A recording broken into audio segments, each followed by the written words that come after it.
Let's stand for the Pledge of Allegiance. I pledge allegiance to the flag of the United States of America and to the republic for which it stands, one nation, under God, indivisible, with liberty and justice for all. Welcome to the Hubbard County Board meeting. I call this meeting to order. First item on the agenda is the agenda approval. Is there any changes? I just have one item on my report that I want to give while Jonathan is here, so I'll move that up to the attorney's section when he's here. Okay. All right. And let's move that one to there. Anything else? Do we have a motion to approve? So moved. Second? I'll second. All in favor?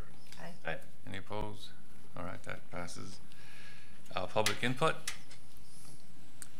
There being none, close public input. Consent agenda. Any items for discussion or polling? I'll move to approve. I'll second. All right, all in favor? Aye. Aye. Any opposed? All right, that passes. And now we have employee recognition. We have a couple of them that we have certificates we're going to hand out. For first one would be Jed Nordine, Highway Engineer Coordinator and Public Works Coordinator. Recognized for service from March 19th, 2007 to December 28th, 2023. And we have a certificate.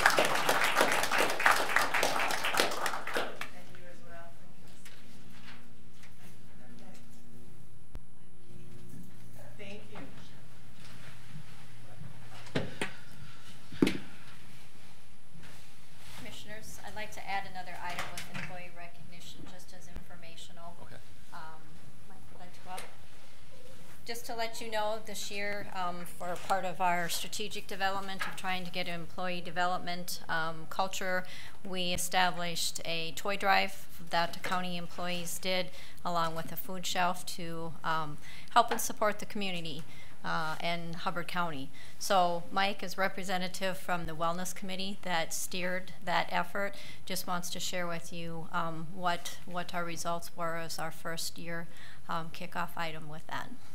Yeah, so the last few years we've tried to do something around the holidays to give back. Gina's suggestion actually was this year to perhaps take a look at, see if what kind of a need there was with the Hubbard County Food Shelf. I gave them a call. They said certainly they have a huge need. They said they feed around 450 families per month, and of course it's there's a much bigger need around the holidays.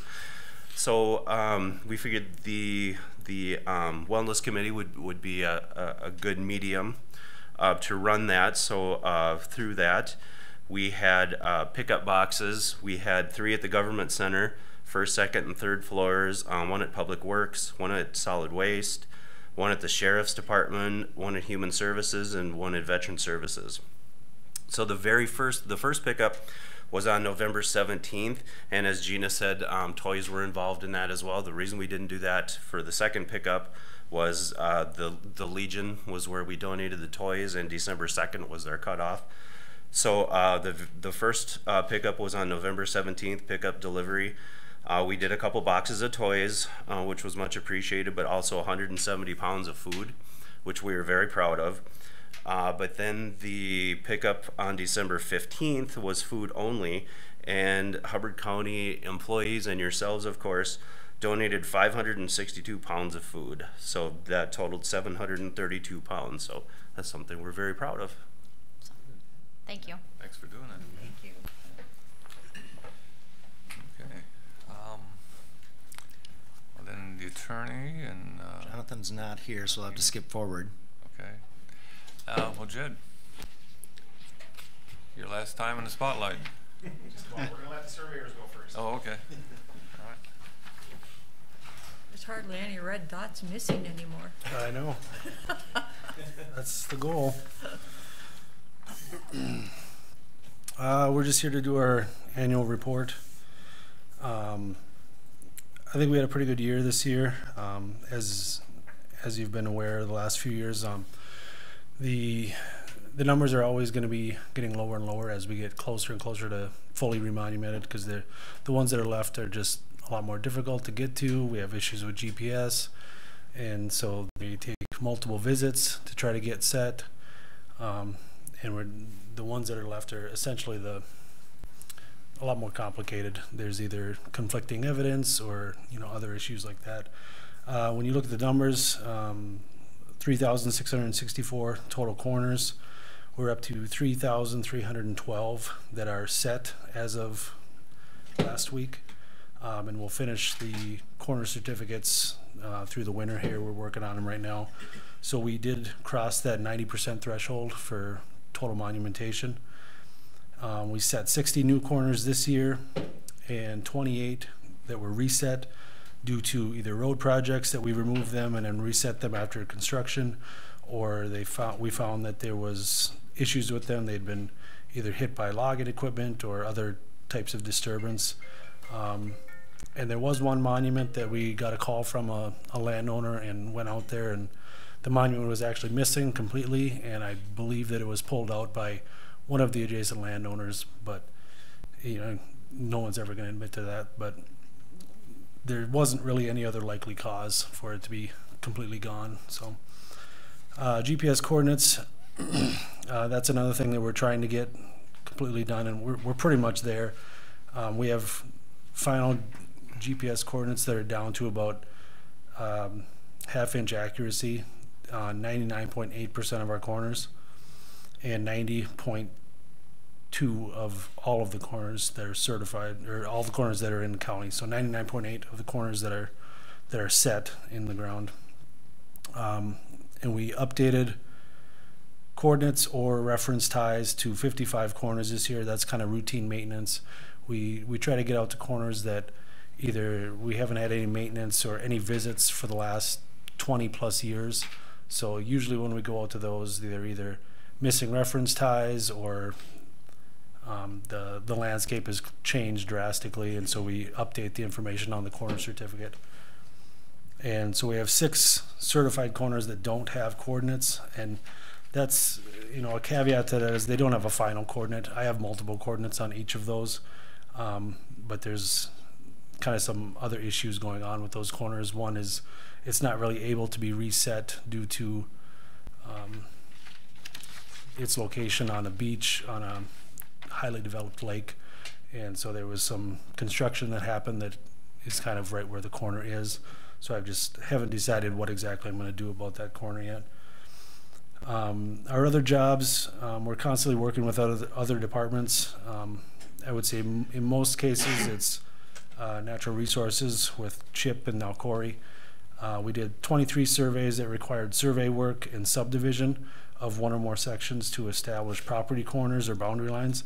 A lot of times that's having to do with timber sales, but other times there's encroachment issues or other instances where they want to know where the lines are, and so we subdivide the section for them and go out and mark lines. Then we examined 17 survey-related issues for other departments, a lot of times working with GIS and environmental services with any kind of survey issues that come up when subdivisions come into them. If they have a question about bearing issues or other issues on the certificates of survey themselves, they'll reach out to us to get an opinion. And we also wrote and reviewed 15 easements and legal descriptions. We did a big project with CHIP earlier in the year where they did some tax forfeit sales that we rewrote the legals for those. And this is actually, it's not 2023, looking towards 2024. We're just going to continue our progress towards 100% remonumentation, assisting the engineering department and any road projects that's needed. And same thing with assisting NRM with property line determination and marking any boundaries. and whatever survey issues come up with any other departments. And then we're continually updating the website with corner certificates of survey that get turned in, and whatever other information that we have, we try to get out there to the public. I guess I will also mention, I don't know how many of you have heard of it, but there is some remonumentation legislation that was recently passed, and so there is a $9.7 million that's going to be available for counties to use towards remonumentation, and they'll be able to apply for that coming up this spring. And I'm on the preservation committee that's going to be reviewing applications, and so I will likely put in for money. It's more designed for the counties that don't have anyone there to, not a survey department in-house to keep track of all the information and do the remonumentation. So I'm not sure whether we'll get any money, but it's definitely something that we'll be looking at, and hopefully we can get something out of it. And that's all I got, other than you can see on our map how much we're getting remonumented. There's a couple areas that still have some gaps, and those are pretty desolate areas. The Bedora Swamp down in the southeast is probably going to be one of the last areas, just because there's not a lot out there other than water. So yeah, we're just going to be continually knocking areas out on that. Any questions? Who's your partner? Oh, sorry. This is Bob Masluski. He's been he was with us part-time since 2012, and now he's been full-time since 2019. Yes. Yeah, so going on 2020. Okay, yeah, 4 years now. I haven't met him yet. Yeah, he's my partner out in the woods, All right. stomping through the swamp. So I've got a question. Yep. A parcel that my wife owns, there's a bearing tree in the southeast corner of the 40. Mm-hmm. It was standing this spring. It's down now. It's got the little tag on it. Yep. I took pictures of it, but you can't make out what's on there. Yeah, some of the older ones, when they used a nail to scratch in the information, and they're pretty difficult to read sometimes. Are those important then? Because like I say, it's laying on the ground now. I'm assuming there's a monument or whatever in the middle of County Road 9. Yeah. I'm assuming that's probably what it's referencing. Yep, that's likely the case. When we set corners, we usually establish bearing trees, and a lot of the trees do have tags on them. And anytime there is an issue, whether the tree dies or falls down, or even if you want to cut the tree down, just reach out to our office and just to let us know what's going on, and we can come out there and verify everything. And a lot of times we'll add a new reference tie just to replace it. I can give you the parcel number if you want. Yeah, sure. Okay, it's 08. Well, I'll let you get a pen. Yep. 08.24.0021. 210. Excuse me. Okay. Got it. We'll check it out. Thank you. Yep. Anything else? No, thanks for the report. All right. Appreciate it. Well, Jonathan was before you, so we can jump back. You're on, Jonathan. Yep.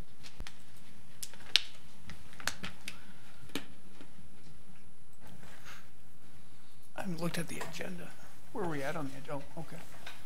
Hazardous, oh yeah, hazardous building. This is a, I apologize, I forgot about this. This is a building right off of Highway 34 near Akeley. It was a building, I should say. It burned down, I think this spring or summer. There's a photo of it right there. It has not been cleaned up properly. So we've sent notice, or I'm asking for the board to authorize the order that they need to clean it up. And I say they because the actual owner of this property, we do know, who is still the owner, did pass away a couple of months ago. So it will be her estate that will have to handle this. Hopefully they'll be in contact with me if the board authorizes the order, and we can move forward with cleaning this up.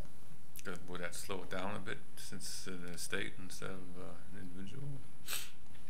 Maybe, but in my experience, one of the ones that we did last month, I believe, was owned by a business, and it didn't slow it down. It was brothers and sisters, and they contacted me. They're working on it. Obviously, this time of year it's difficult with the winter hitting. Although they've had some time, and some work has been done on those two already. They'll be cleaned up by the spring, and that's my hope in this one. I think I put April 1st. Yeah, realistically, it's going to be the spring before this gets cleaned up, likely. That is near the Crow Wing River. It is right next to it. An interest in it too. I know there's a number of people in the community. It's a very high visual area. It's right off of 34, so a lot of people have brought up that this needs to be clean, especially given the Crow Wing River right there. I mean, it is right next to it. Yeah. Any other questions? Otherwise, I would ask for a motion to approve the order, and we'll send it out. Okay. I'll make the motion. Have these people been contacted at all before? No, and the reason being is I don't know if they've done any probate action, so I don't know who the right person to contact is. Okay. And this order will hopefully facilitate that, as it will get to the owner's mailbox, which the estate should be looking at, whoever is doing that. Yeah. Thank you. I'll second the motion. Okay. Any more discussion? All in favor? Aye. Any opposed? All right. Passes. Thank you. That's all I had. Well, I think. Unless unless Jeff wanted to move on to something else. The only report I wanted to give of my report and make while Jonathan was still here is related to. I was going to stick around, by the way, but Yeah, but We can do it we're now. going to run out of time if we don't do it now. The letter that I sent to the HRA board and to the Hubbard County board late in November about some of the concerns related to the contracts between the HRA and the HRDC and the HRDC and DW Jones and some of the performance of the HRA board. I attended the HRA board meeting last night, and they have not fixed the contractual issues with HRDC. They said it was under review and they were working on it. And at that meeting, the board members said that they believed that they had given HRDC the authority to contract with DW Jones on their behalf. So those were the primary issues that I'm reporting on, that I reported on 3 weeks ago, and I'm just following up on now. There are still concerns about financial performance and whether that operation is going to be solvent or not solvent. But that's my primary report. I'd like to add to that, Jonathan. I'm just here to provide assistance. And to the public too, and the rest of the board. Sure. As you all know, I became the HRA County Rep in August of this year. Last night's meeting, Jeff was there. You had to leave before 5 o'clock for another meeting. The meeting went till after 8 o'clock, so we were there 3 hours, more than 3 hours after Jeff had left. A lot of the issues that were brought up back with the email that Jeff is referencing and the November 21st meeting, I think have pretty much been addressed. There's going to be a couple of members from the HRA board and HRDC. I know that they're on the agenda for later today's meeting. So this is kind of out of sequence. I'll do the best I can though. The contract is being looked at. We did address some of the issues that were talked about. One little thing on the amended management service contract that you had drawn up. There was one part under property management, create and provide board packet information to HHRA board on or before each HHRA board meeting. Instead of that being under property management, we put that under board governance. Like I say, a minor change there. They talked about adding language for operational costs. They talked about HRA to giving them HRA the authority to give HRDC to expend funds. HRA would give the HRDC authority to subcontract for property management They wanted to have that wordage in the contract. And I'm sure I'm missing some other stuff here too. But it's not an easy process, as you know. I know that this contract that's currently being worked under was signed the last day of June. This was brought up before the board on the November 21st. I'm sure it didn't take you 4 months to review it. So now, like I say, it's in the attorneys for the HRDC. They were going to draft a new, their attorneys have already been working on it. They saw some issues. They felt it was kind of a one-sided contract, so they were kind of modifying it. Makes perfect sense. They hope to have a draft for you so that they could send it to you and see if it meets your approval still, and go from there. So as far as the contract part, I think, it's been worked out, I hope. And just to speak to that a little bit, the contract I drafted was a first draft. And as you noted, work still needed to be done on it. I just drafted it because the initial contract missed a couple of statutory requirements, as well as the contracting, subcontracting issue was a part of that as well. But I'd be happy to look at what the HRA board and HRDC, what they think, and move on, move from there. That makes sense. But it is not. What I sent was not a done contract by any stretch of the imagination. It was a first draft. I just want to say too that I appreciate the work that you've put into this. I appreciate that. And I know that the HRA board and the HRDC also appreciates the work that you've done with this. And I know that at last night's meeting we discussed what's going to happen with the HRA board, and I know that they all want to work together and work with the county to correct any issues that we may have made mistakes at. And I'm sure that we'll have more later on in the meeting under HRA update. Are some people going to be here for that? Yeah, there's a couple of board members and a couple of people from HRDC will be coming. We'll be sure to bring it back up again then. Thank you. Okay. Thank you very much, Jonathan. Yeah, my pleasure. All right. Jed, you want to continue?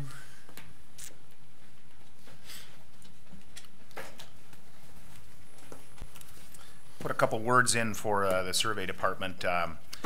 Kudos to Ryan and Bob. They do a great job, and if you ever get the chance to maybe stop out, spend a little bit of time with them. Very professional in their work, and they're a huge asset to Hubbard County. That actually reaches out beyond our walls. They're great for the highway department, great for NRM, great for the environmental services, but also when you think about private land surveyors, other public entities, it's a great resource to have. So thanks to the board for supporting that over the years and allowing us to have a county surveyor. A lot of counties don't. So when you see the red dots on the page, not all counties can look at their county and do that, and that's where this other funding comes from. So we're well ahead of the game, and a very nice asset to have with those. So we got a couple items on our agenda. The first one is review and approve final payment for Project SAP 029-592-002. This is Arago Township's LRIP project. And all work is completed, paperwork's in hand, and so we would ask for final payment to be made to Gladen Construction, Inc. of LaPorte in the amount of $44,755.09. I'll make a motion to approve, and with a thanks for Jed and the Highway Department for getting us the funding in the first place. Yes, you bet. I'll second. Okay. Any more discussion? All right. All in favor? Aye. Aye. Any opposed? All right. Passes. And then we've got review and approve MnDOT Grant Agreement number 1053542 and the accompanying resolution for the local bridge replacement program funds for Project SP 029-613-012. This is the bridge replacement schedule for this following year on CASA 13. And as part of the funding, the majority of it is federal funding, 1.2 million and some change of that. And that's all the federal that we had available for this project, and so they actually kicked in some bridge bonding too, which necessitates this agreement for any type of bond funds, and then the remainder of that made up with a matching CASA funds for that. So formality, but it lays out the agreement that we have with MnDOT, and it authorizes the signature of the county engineer and the county administrator. I'll make a motion to approve. I'll second. All right, any other discussion? Not all in favor? Aye? Aye. Aye. Any opposed? All right, passes. That's all we got, unless you got questions. No. Very good. Thank I you. miss seeing you here on Tuesday mornings. Yeah, well, you'll have lots of people to see, so I'll miss it too. Thanks for the years. Thoroughly enjoyed working with y'all, developing professional relationships and you know, what I would call friendships. Been very fun to be here, and yeah, I'll miss it. It'll be different. So If one of your projects involves Hubbard County, don't feel free to drop in and see us. I certainly will. All right. Thank you. Mr. Chair, I might just take the 2 or 3 minutes we have before the public hearing to provide a couple of my administrator updates that are related to the engineer position. Okay. One is we have interviews scheduled for tomorrow. We've got those set up with the panelists who are going to be there. We will have 2 interviews tomorrow and hopefully no more by the end of the day tomorrow. Having had a conversation with Jed and the district highway engineer, we identified if we have a gap in service of an engineer for the county that we would need to have a contingency plan. And Jed had reached out to the Beltrami County engineer. I've reached out and had a conversation with the Beltrami County administrator, and they're prepared to come up with an agreement, a shared services agreement, to cover that if we have a significant gap in our service.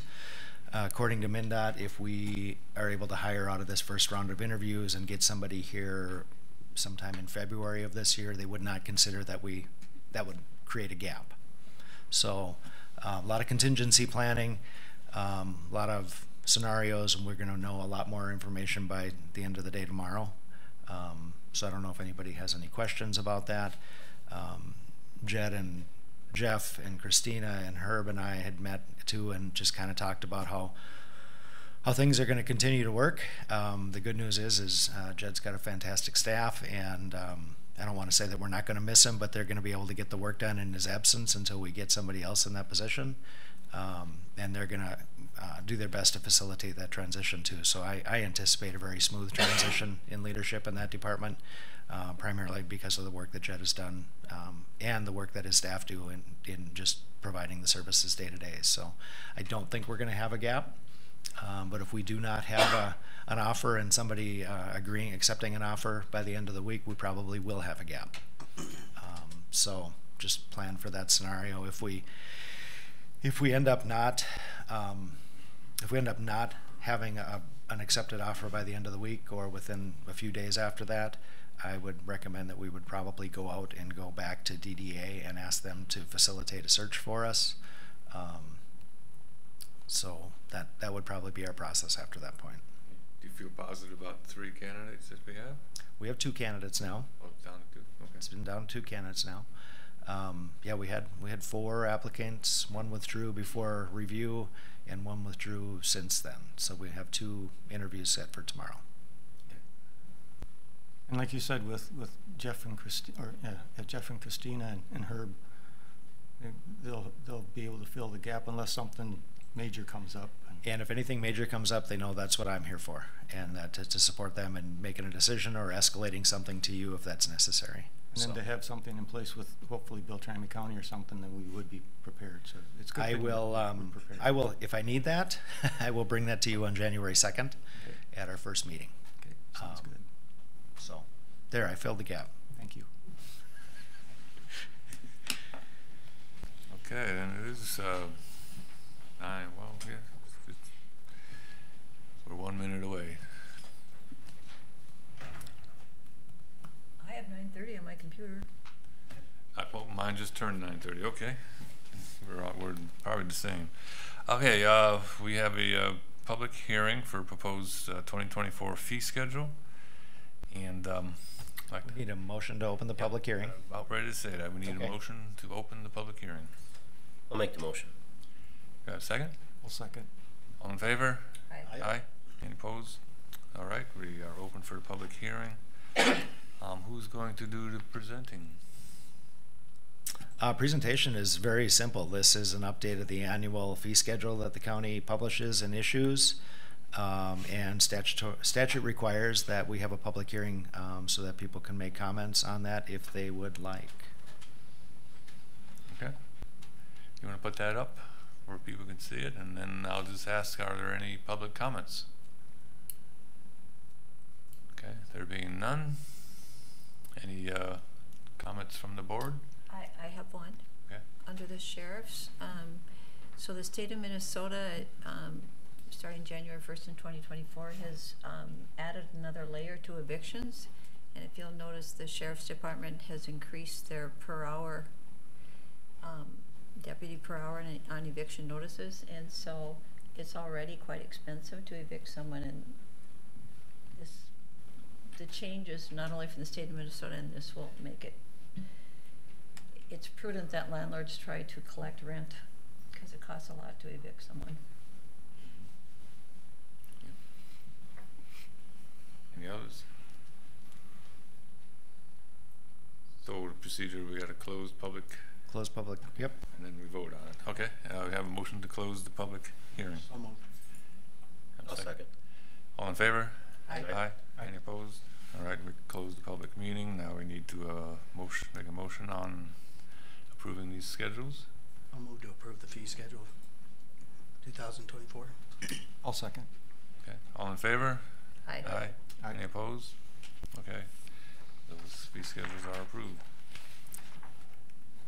All right, then we have the Minnesota DNR update.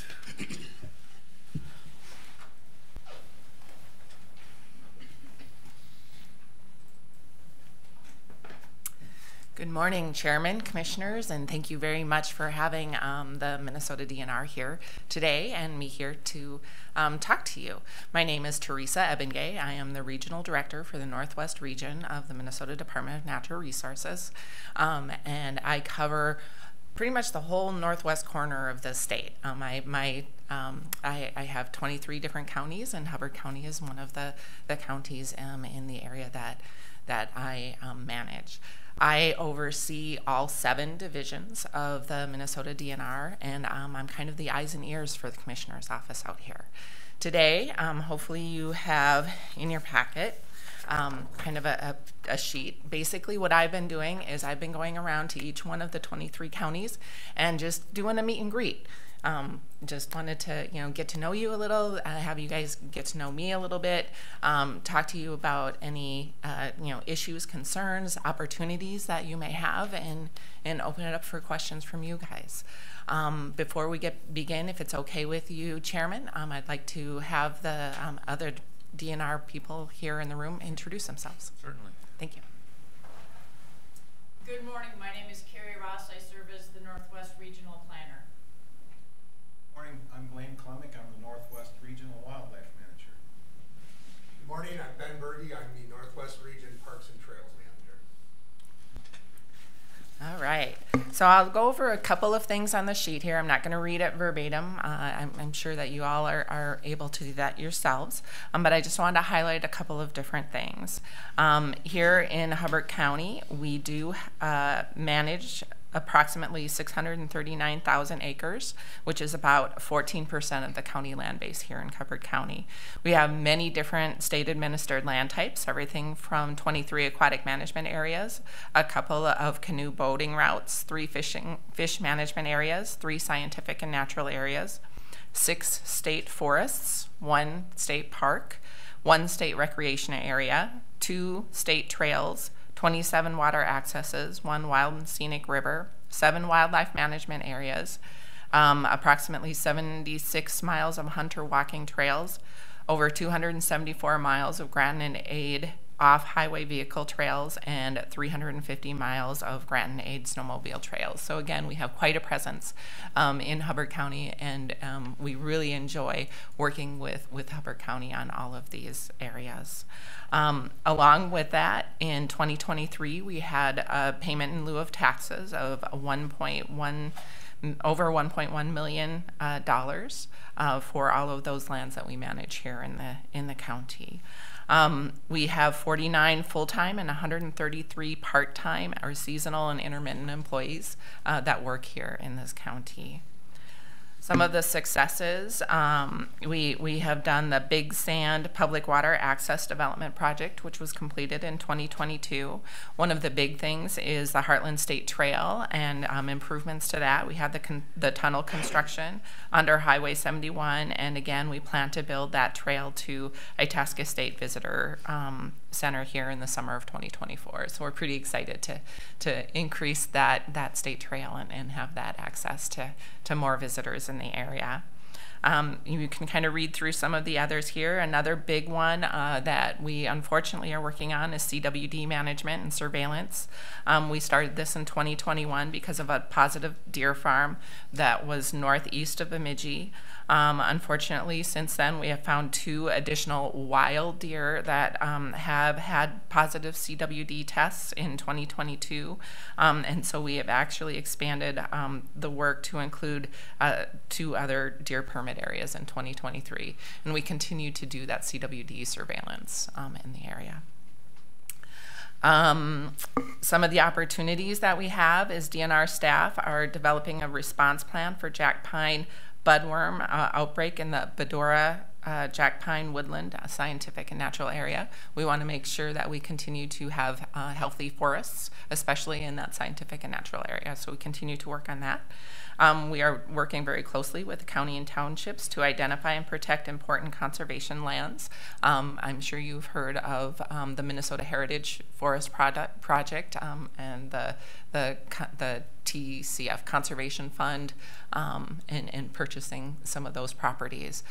We just got word last week that at the LSOHC has approved our full funding for to go to the legislature this next year for that project. So we're pretty excited about that very large purchase here coming up. And of course, we are always wanting to ensure sustainable groundwater use in this area. So with that, I just want to open it up and see if you have any questions, comments, thoughts, opportunities. Well, I was going to ask about what we call the sheep ranch here in Hubbard County, and you just kind of addressed it there with the funding. This sounds like it's going to be going before the legislature, so thank you. Yes. Yep. One of my questions too. Yep. So we're really excited about that property and moving that forward. Are you going to allow for snowmobiles to still have access to it? That's a good question. I don't have Adam here with me. Do either of you know the answer to that? No, it's something that we can talk about. Do you have some reference from your perspective on? Well, you know, when it was privately held in Leeson's there, I can tell you it's a very unique property, okay. And it's a very fun experience, and it's a large enough piece of property that I can't envision any harm being done to it at all, because it's got that area that's kind of rolling hills, and it's just a very fun place to go play, and it's right off close to the trails. Okay. And it would be a travesty if it was lost. Okay. We can go ahead. Well, I was going to say, we'll make sure we work with the local clubs in the community as that ownership transition happens, and appreciate your input. Mm-hmm. Yeah, definitely. We will continue, and I will bring that concern back to Adam Munson-Tiger, who is the regional manager for forestry. There aren't very many pieces of land, even county tax forfeited land, that are conducive to that type of playing around. This one is. Cool. I believe that's already in forestry's name. It's already been transferred to forestry, and the Lassard Sams allow us to keep existing trails open. So I would think. Well, it's not a trail though. That's the thing. It's open acreage in there. Sure, the fields and all that. Yeah. That you used to have access to if you were part of the lease. Now, when all of that gone, it'd be a travesty to lose it, and you know the public could enjoy that. Sure. I believe it's forestry, right? Yep. Administered. So with it being forestry administered, I believe that access can continue. But again, we will double check that. If it's funded with Lassard Sams, that's going to restrict the daylights out of it. It potentially could, but we have some information there that we can look into and get you the answer for that. Okay. Yeah. All right. Like I said, I for one would be vocal and very disappointed if it's lost. Sure. Great. Thank you for that input. Much appreciated. I have a question on the water access sites.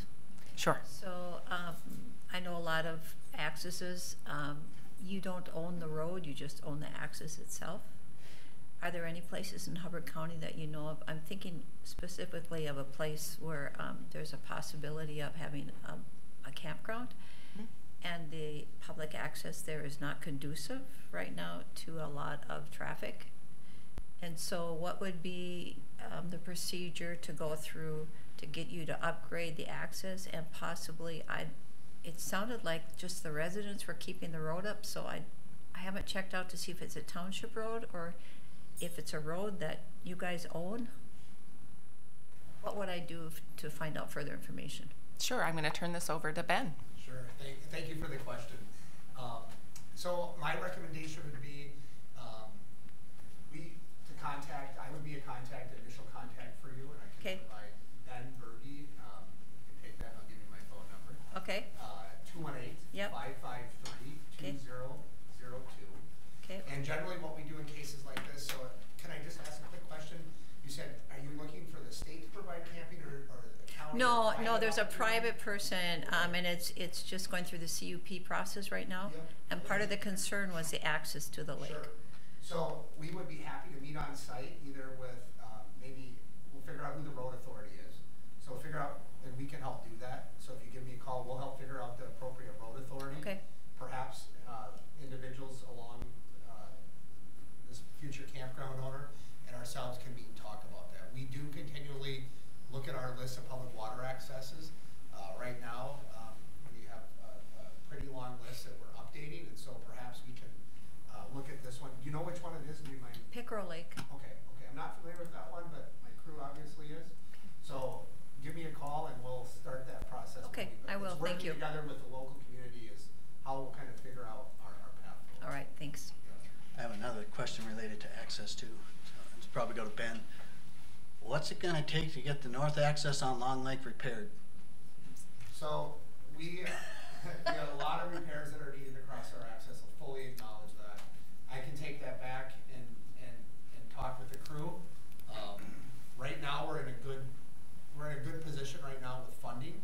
I can't make promises on every single one, but it takes me knowing these needs, so I appreciate you saying that. So north end of Long Lake, I'll check on that and we'll get back with you as well. This has been out there for the better part of 10 years. It's ruining people's boats. Yeah, is it? And the excuse I always got back from people was, well, it doesn't meet the specs of DNR, so we're not going to do anything with it. Well, then why do you have it?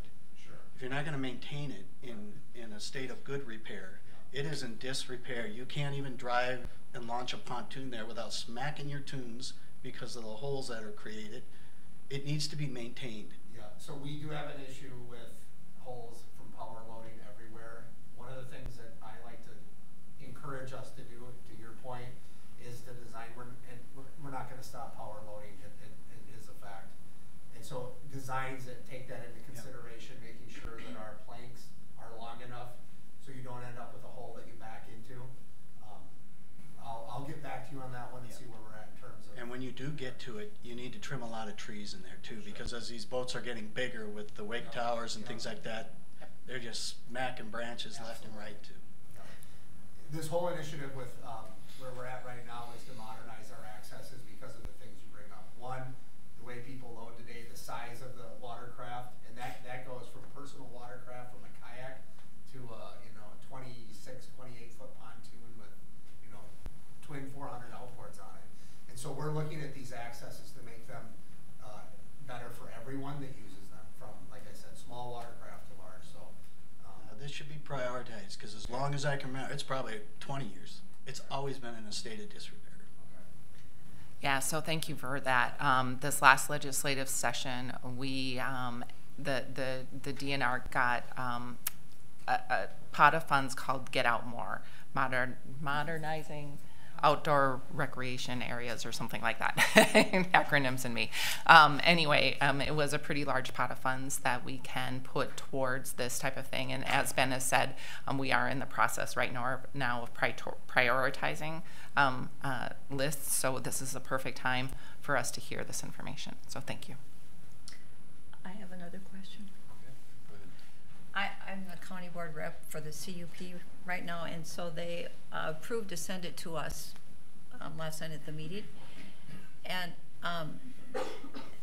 my concern is the lake that it's on, the water is very shallow for many feet out, and then there's just this little bowl that is deep enough for larger boats. The DNR has not weighed in on the project, but I would love to hear what the DNR thinks. Is there a person I could contact and have a conversation with? Yes, I believe all of our CUP information goes through our Lands and Minerals Department, and Cheryl Kelly Doby is the name. If you, I will leave my card with you, and if you want, you email me, and I will get you her contact information. But she is our regional manager for our Lands and Minerals, and all of the CUP goes through that. Perfect. Sure. I got one question. I live right next to one of these wildlife management areas, and what management techniques or make that one of those areas different from one of the 6 state parks or state forests? So the management on the wildlife management area versus state forest. Okay, Blaine, I will turn that over to you. Well, wildlife management areas are specifically set aside for wildlife and wildlife habitat, and you know, they're a little bit different with regard, as you know. State forests, for example, for the most part, you can operate motorized vehicles and various trails and so forth. But these lands are set aside. They're generally speaking purchased by hunters, dollars, license revenue, and you know, trails and such just aren't a part of that, of the WMA system. We've got like 1.3 million acres of WMA land in the state of Minnesota, and I think 7 or so WMAs in Hubbard County. Is there any kind of an issue that's going on with the WMA next to your property? No, I've had some. There was recently a timber harvest there, and I've had some neighbors ask me about that. Oh, okay. Well, we do utilize timber harvest as a means to manage habitat. You know, for example, ruffed grouse and deer favor early successional habitat, and so a lot of times we're utilizing timber harvest to you know, improve wildlife habitat, and of course the revenue from the timber harvest is benefiting the state of Minnesota too. So. That's exactly what I told them. I said it's going to be good for the deer. I mean, and we've seen, or I've seen at least, lots of deer go into there after it's been harvested. For sure. Yeah, yep. Ruffed grouse population would be pretty well too there. Okay. So I have one more question, Mr. Chair. So I'm kind of curious why after 12 or 13 years of successfully running the Heartland 106 snowmobile race that the DNR has decided not to permit it after every county entity and local entity has been supportive and approved it over the past 13 years. That's a really good question, and I know right now that at our commissioner's office, the Assistant Commissioner Bob Meyer, along with some legislators, are looking at that issue. And I will turn it over to Ben for a little bit more explanation. Sure. Thanks for the question, and I have been involved directly with that, working with the event organizer Todd Meyer, that you probably know well, and he's kind of my tie to the event. And so the state's work on this is, we have worked with the community over the past several years, as you're well aware. The race has occurred on land and or on lakes, frozen water, depending on a snow year. And the state obviously has a responsibility to safety, not only to the safety of participants, but to the safety of the public in general. And so the permit that you're questioning is a permit the agency gives. It comes through our enforcement division on speed and noise. And the current place where the state is at is looking at risk related to keeping people safe on state lands where we have the responsibility for, and that is a decision that has been made not to permit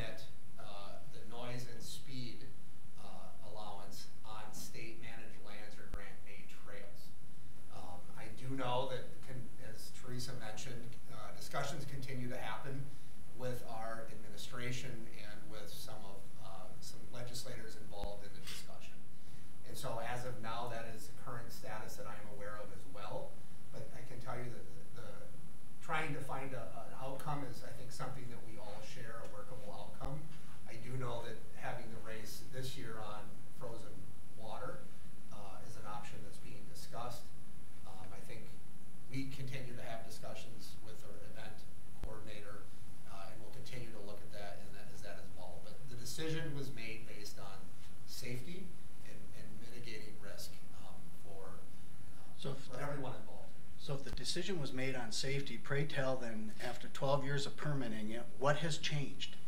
Sure. So we've seen a increase in the ask, so it's not just the race here. This is one race. There's been several more. Races have increased in terms of popularity. We have more people out and about. We've had record number of participants in the activities over the last few years. We also couple that with just awareness of people being out more. So we're looking at ways to minimize risk where we have perhaps less people involved. We're working with the event coordinator on places that maybe don't have as many driveways, etc. And that's leading our decision making, is trying to find that sweet spot between allowing the activity and minimizing risk. Has anyone read the material that the race organization has sent? Absolutely. Because they have statistics on. I defy you to find a better run and a more safely run race. It answers all of those questions and concerns you raise, and has been super safe. And it's a great economic, it fills every motel in this town. Absolutely. No, we completely appreciate the event. I've known the event organizer for a while. Appreciate the work he does, appreciate all the work the community does. And so my job is to try to navigate and find a middle ground here that we can land on that brings people to your community, keeps all of our recreation trail users safe. This has more discussion to go, in my opinion, until we finally land in this place. And lastly, it seems like it's specifically targeted because there's other activities that go on in the state forest that involve speed and safety. Why have they never been an issue? Yeah, you are 100% correct. And those are racing in generally is being discussed by the agency. So I really question how it got started and where it came from, is my concern. And I think we're making a mountain out of a molehill.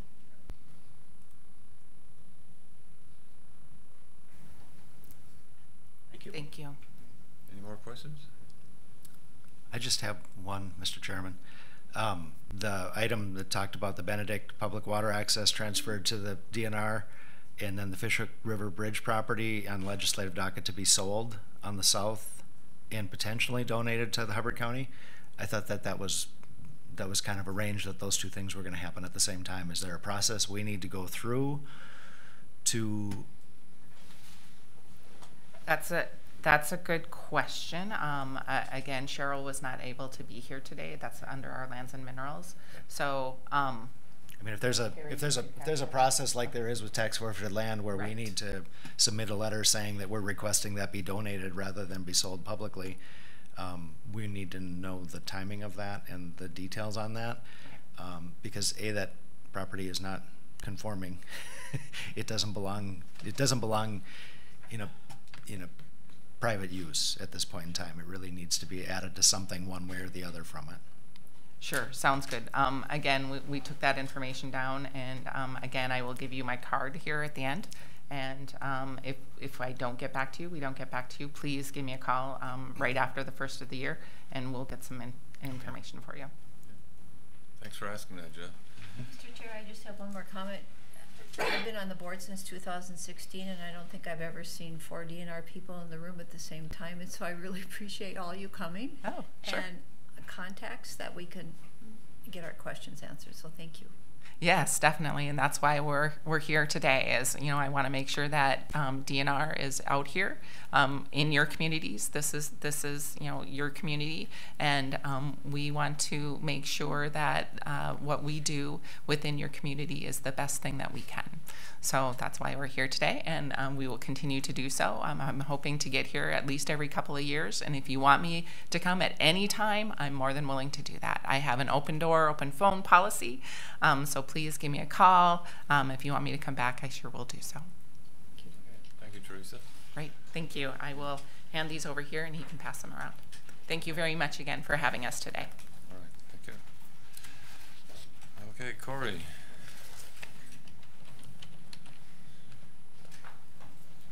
Thank you so much. Kind of good to go on, carry on with the Heartland Park parcel. Every time I ask it, it's still in the works. So yeah. I'm glad Jeff asked that. I didn't even think of it at the moment. I try to keep up on it, but I guess things are taking a while to complete, so. My agenda item for today is to review and approve 14 timber appraisals for the January 8th, 2024 timber auction. Like I said, there's 14 tracks, contain 9,441 cords, and an appraised value of $230,425.82. This would also have me selling the 14 tracks at the timber auction to the highest bidder. So, and it will be the first of 4 auctions for 2024. Corey, I've got a question on some of these maps. Yep. You talk about, obviously, blue paint would be blue paint. Mm-hmm. But then there's also natural boundary. Yep. So natural boundary can be recently cut off areas, or a different timber type change, or any kind of natural landscape, such as open grass, upland brush, things like that. Okay. But typically, blue paint is used on county ownership boundaries, and then red paint is used on private ownership boundaries. Thank you. And we're very appreciative of the surveying department too. We use them a lot and use their equipment's top notch, so our lines are typically right on and don't have too many disputes. So no disputes since I've been here anyways, so that's good. Any more questions? Prices are doing well. They're doing very good, and Beltrami County just had a timber auction. The aspen sold for a pretty high dollar amount, so we're looking forward to this auction. We can probably get a lot more than 230,000. Mm-hmm. Like Yep. That's just the base. So. Yep. Corey, it's always hard to visualize kind of where these properties. Sure. Any concerns with any of them with private property abutting? No concerns. No disputes. No concerns this auction. If we do get concerns, I'll definitely bring it up to you guys. And yeah, we follow best management practices. We leave our reserve areas and protect the wetlands and stuff like that. So yeah. Yeah, motion? Sure, I'll make a motion to approve. I'll second. I'll second. All right. All in favor, say aye. Aye. Aye. Any opposed? All right, passes. All right. Thank you. Yep, welcome. Now it's solid waste.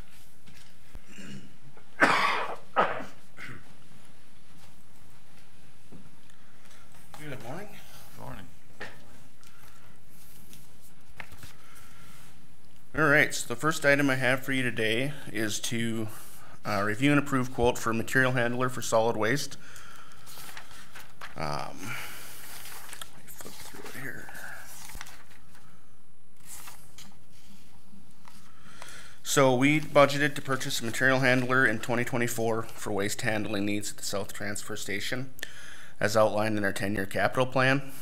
Lead time for the machine would be late 2024 if ordered now. We received two quotes from two different companies based on the state bid price. Ziegler Cat was the lowest quote for $473,960, and this is for the same style of machine we're currently using. It comes with a 36-month warranty, and would be set up like our machine is now. So our current machine we purchased as part of our capital project when we built a new transfer station.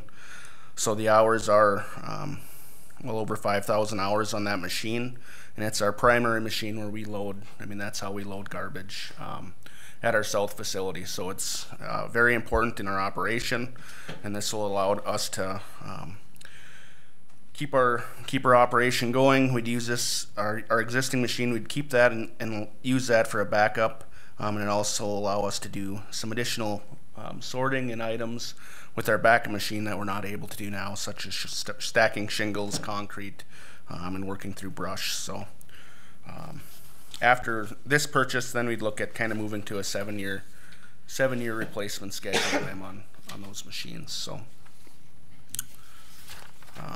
and you can see with the pricing with the competitor with the Sonneborn was quite a bit higher, and then they're continuing to go up in 2024 as well. So this must be the only piece of equipment you had planned to purchase out of that account, because it's $455,000. I think you got budgeted. So yeah, it was our primary, our only equipment, I guess, really for anticipated for solid waste under our solid waste portion. Yeah.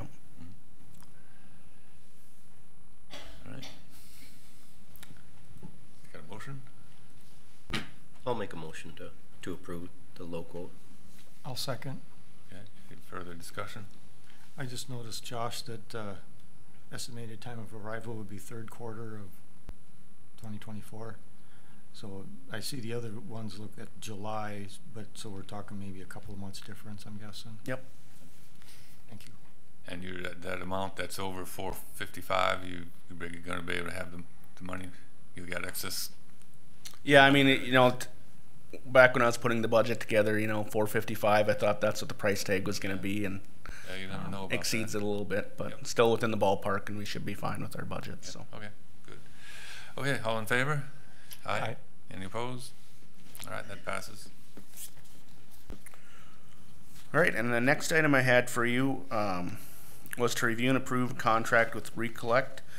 So we're looking to purchase a monthly subscription for a Waste Wizard and a waste sorting game, which is used to promote education and outreach activities within solid waste. The Waste Wizard would be an interactive tool on our website where residents would be able to quickly look up and determine how to properly dispose or recycle items. As you can see on the screen right now, that's just kind of an example of what it looks like, and that's based on a different county. But you can type in what you're searching for there. Like, for instance, you could type in battery. It would pop up the disposal options and how to safely handle that. And it would be a great addition to our website and our new website. I did discuss this with Fred as well in IT. And like I mentioned or have in my packet here, this application is used by several counties within Minnesota and across the country. So I think it would be a great asset for us. And then also with this, the waste sorting game's kind of a add-on to that Waste Wizard, and that would be utilized with Krystina within our office as she goes out and does education and outreach activities to schools and county events and whatnot. So, and this, it's not a huge dollar item, but it's just a 3-year contract, which is why I'm bringing it in front of the board. So it'd be $334 per month that gets billed annually. So, and this is a Sourcewell cooperative purchasing price. So. Will you be able to measure or tally the amount of use it's going to get online? Yeah, there's part of the, they have it set up based on kind of our population of our county. And then they have, I think a lot of the metrics are built into that software. So they track, are able to track how many searches and how many users and stuff use that. So yeah, it'd be nice when, prior to a renewal 3 years from now to have an idea of just how much it's being used. Yep. That was going to be my question. I'm sure this is a free app for the public. Yeah, it'd be located really right close to the top of our website, so people are directed there to search what items they have to get rid of. So. And then I was going to have the same question about tracking.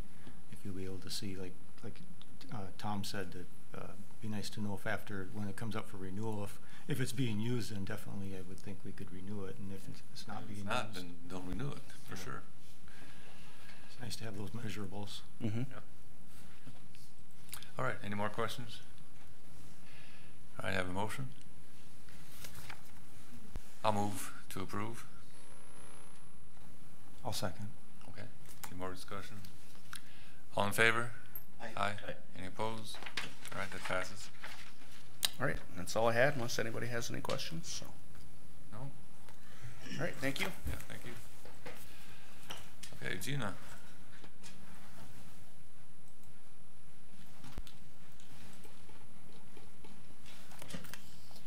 morning, Chair, members of the board. Human Resources has before you today some personnel policy revisions and updates. What was submitted to you were some drafts. Our labor attorney was here in the building yesterday, so we did go through some reviews and things with that. So I will be making those revisions as well too after reviewing with her. But to go through before you, what you have today is Section 5, which was our compensation classification and compensation plans were in Sections 5 and 6.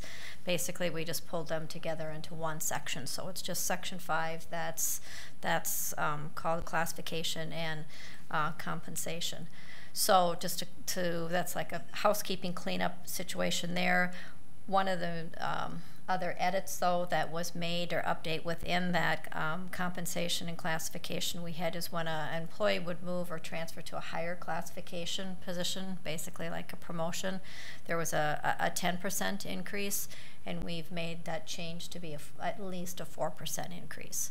So that's really the only major edit notation that we made into that section and combining those for ease. The next section is the Section 16 revisions to that section, which is the benefits section. We have in there what the employer contribution is. So for 2024, that employer contribution has increased. So we made that update to the policy. We also included with some changes going through to our UKG payroll timesheet and benefit system. In conversation with our benefit attorney, it's best that we include within our policy the safe harbor aspect as well too, according to the ACA. So we have that listed in here as an addition to Section 16. And then the bulk of the edit is then the adding of the earned sick and safe time, the EST legislation that is passed that goes into effect January 1. So some edits, and talking with the labor attorney yesterday as the draft that they had, they tried to kind of condense a lot of things, and it's just kind of a lot easier to just kind of leave it as statutory when you reference the statute and then you go look at the statute and then the policy is kind of tries to be condensed. I think it can confuse people more than of ease. So those are just kind of some edits that are going to be made to the draft, just in ease of reading the policy and having it correlate to the statute. With that, we had some housekeeping of the Juneteenth holiday, that because the legislature last year, this 2023 June 19th is a legal holiday. We added that into the chart, into the policy then as well too. So those were the edits for Section 16. And then Section 29 is basically housekeeping as well. It was legislative changes the legislature made to this policy and nursing mothers, lactating employees, and pregnancy accommodations. Basically now it's a requirement that an employer is to pay an employee when they need to, if they're at work and they need to lactate for purposes, then they are paid for that. The other times it was to give them the ability during their break, which was a paid break time as well too, but this is now extenuating to more if needed break period times, and those periods are paid as well. So standard language that the Department of Labor has of what that verbiage is, and that has then been included within the policy. So those are the updates that we're making to those, and we will then get them finalized and added into the personnel policy. So requesting a motion to approve those updates, and then we will send out via our UKG system for document acknowledgement by our employees. I have one question, sorry, about the Section 29. A lactating employee, does the mother have the child with her all day long in the office? No. How does that work? They're pumping. Yep. Oh, okay. Yep. I see. Yep. I didn't know these things. Yep, nope, that's fine. Yeah, Okay. so, yes, yep, so that's where it's providing, and, you know, it's becoming more common, you're seeing, you know, even in places, you know, like the airports, you're seeing these, you know, almost like little portable fish houses, but they're little portable, you know, places where mothers can breastfeed if they're traveling with their child, or if not, they can, you know, they can pump. To be able to do that then as well too, so. Well, thanks for answering that. I just did not know. Yeah, no. Okay. Mr. Chair, I'll move to approve. Okay. I'll second. All in favor? Aye. Aye. Any opposed? All right, that passes. Thank you. Okay, let's see, Administrator. Which one do you want to do first? The HRA updates? I provided my updates. I have no other updates to provide. My update is that contractually the issues that were identified have not been addressed, but you had that conversation. Okay, but Ted, we'll turn that over. What? I would prefer to do the levy first. You want to do the levy I think first? that might be shorter. Okay. Yeah, you got a good point. Okay. 2024 resolution for final budget. Well then, Mr. Chair and Commissioners, what I'm presenting you is what we've dialed down over the last 6 weeks, presenting a balanced budget with a levy of $20,200,000, which is a 5.8% increase over last year. I sent you a memo this weekend identifying the new positions that are requested, the history of positions that have been added, the history of the staff by department level. I did identify one mistake from the Truth in Taxation when we showed that we had 202 employees 7 years ago and now we have 260. The math was wrong. 7 years ago we had 232. So in that amount of time it hasn't grown by 60, it's grown by 30, which is still a significant number, but not 60. So this is the budget proposed includes the positions that have been requested. If you move to approve the budget as it is without taking any other action on the proposed, if you want to address the positions that are requested, specifically the ones in social services, we should do those before we approve the budget. If we just approve the budget the way they are, they would be presumed to be approved like the others, the other items that have been. The only things that would still come before the board for approval would be the capital expenditures that we've identified, and primarily that is the piece of equipment requested over in the jail for the body scanner. But I would answer any questions that you have. We've been talking about this for quite a long while. For the last 3 years, we've had a combined resolution relative to the levy and the budget, and establishing the levies for all the associated and affiliated groups, setting the salary for the elected officials, all in one combined resolution. Makes it relatively clean. I don't know if there's any questions about that. I guess I have questions about the Housing and Redevelopment Authority levy. Mm-hmm. There was a request, as I recall, 281,000. It's down to 120. I'd kind of like to know the process of how it went from 281 down to 120.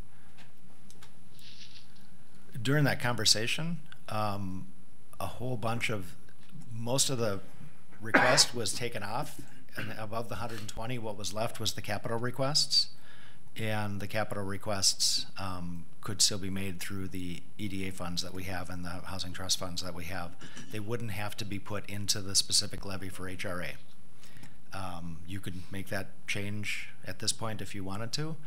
I think the programmatic requests were withdrawn during the conversation when HRA budget was presented, and the other 100,000 of that was capital projects requests.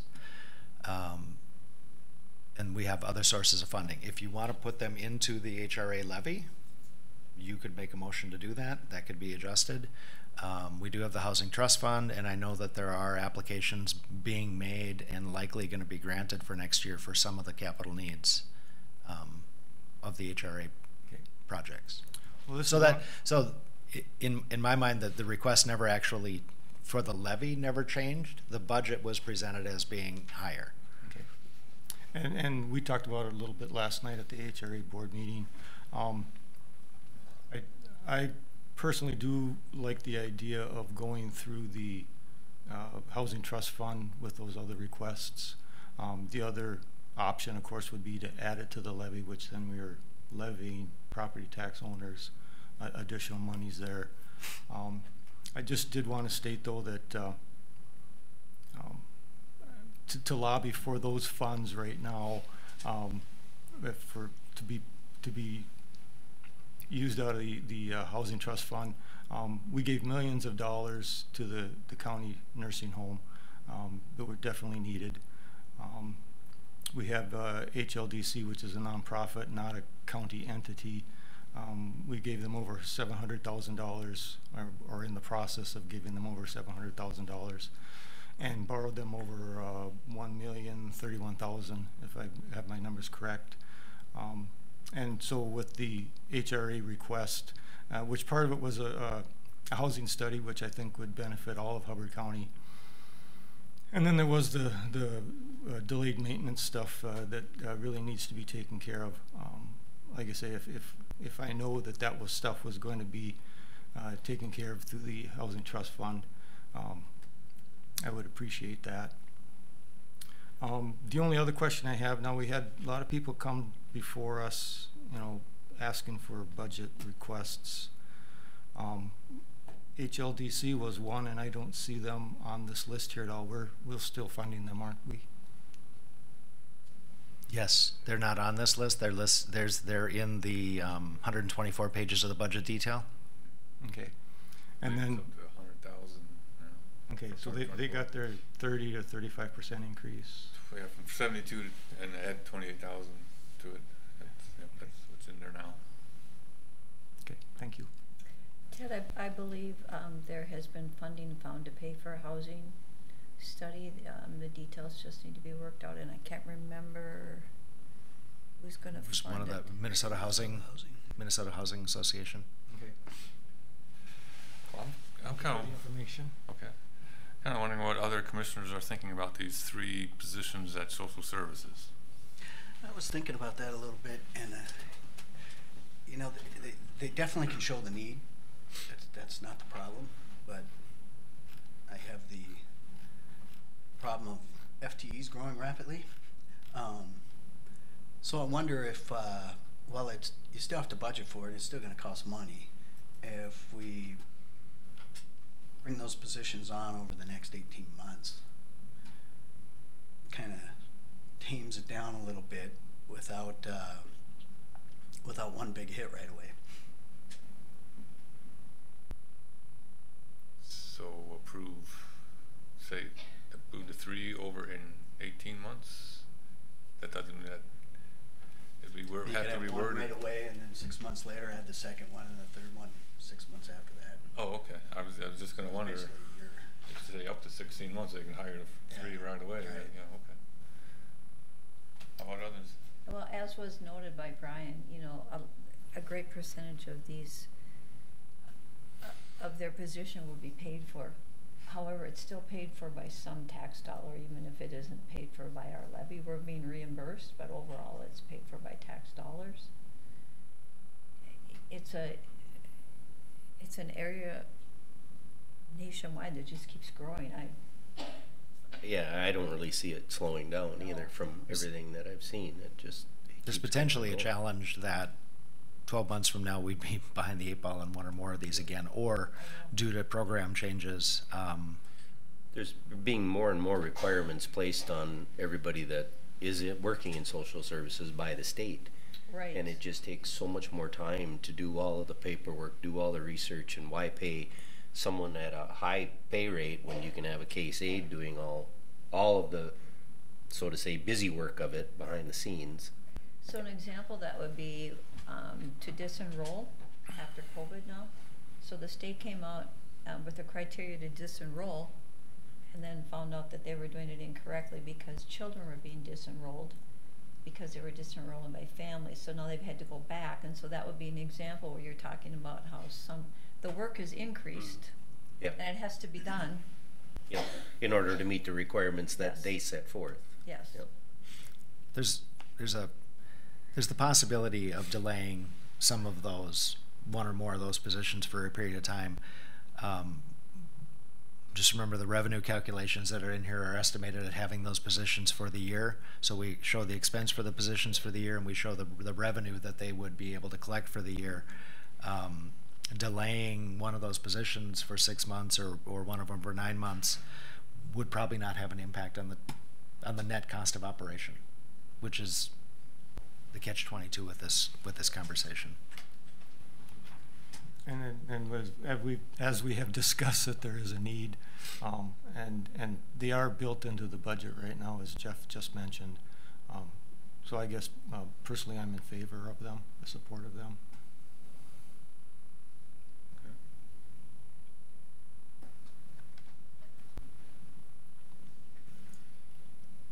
When somebody makes a motion, and To approve the levy? to include that in with it. The motion would But we be, should- with the motion I'm hoping for is to adopt the resolution for the final budget levy, salary, and per diems. But if you need to discuss any of those items, it's super cleaner to adopt those things all together. And the only things, if you're making a motion to adopt the levy at 20.2, the budget as presented here, then the other items are the statutorily required. That's why the EDA is not on here, because it's not statutorily required to be identified here. It's part of the general fund. These things have to be shown. One, this Housing Redevelopment Authority is a separate levy. HRDC is a separate taxing entity, so they have a separate levy. Library is not shown there, but I think we show it in the budget here as part of the regular departmental budget. So those are all the ones that require us to make specific determination on them. And 4 years ago, you were making a separate motion on each one of those. So they've been combined into this single resolution. Did you want to discuss the scanner at all? Body scanner. We're not approving the purchase of the scanner today. We are approving the 5-year capital plan that I shared with you this week, and I'll make available. Just simply identifies those costs. Okay. That capital equipment purchase would still come before the board before it was purchased. The whole 1.6 million is still. It's allocated. None of it's spent. Allocated, so we can still work on that later on. And I would make a point to Commissioner Van Kempen's comments about being able to fund projects out of the Housing Trust Fund. We'll have to allocate dollars to the Housing Trust Fund and put parameters on those before we can allocate those. Because at this point, we've allocated just enough to pass through, and that's kind of the purpose of the Housing Trust Fund. Unless you want to establish somewhat of a revolving loan or a minimum balance for certain types of projects. And at any given point in time, we could allocate money out of that economic development money for 24 and say we want to put it in the Housing Trust Fund so we can consider these applications. Okay. In any real order, right? Somebody makes an application, we don't have funding, we consider funding the Housing Trust Fund, and then that Housing Trust Fund committee considers funding that application. Okay. But we haven't put funds in there specifically for open requests at this point. And we either could do that, or we could fund the Housing Trust Fund as requests come up that we think have merit.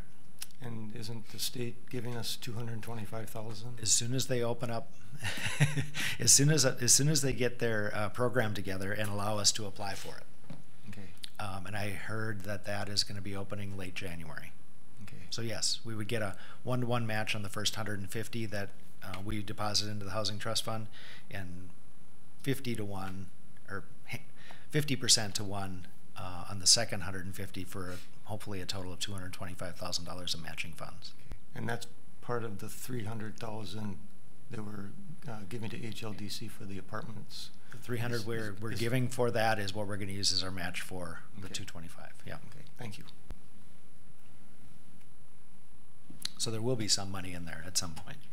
So rather than work on that today, I actually would rather wait until January for that, because there are millions and millions of dollars out there from the state of Minnesota for all kinds of housing projects, and it takes a much longer conversation, a much more preparation than we have today. I would almost suggest that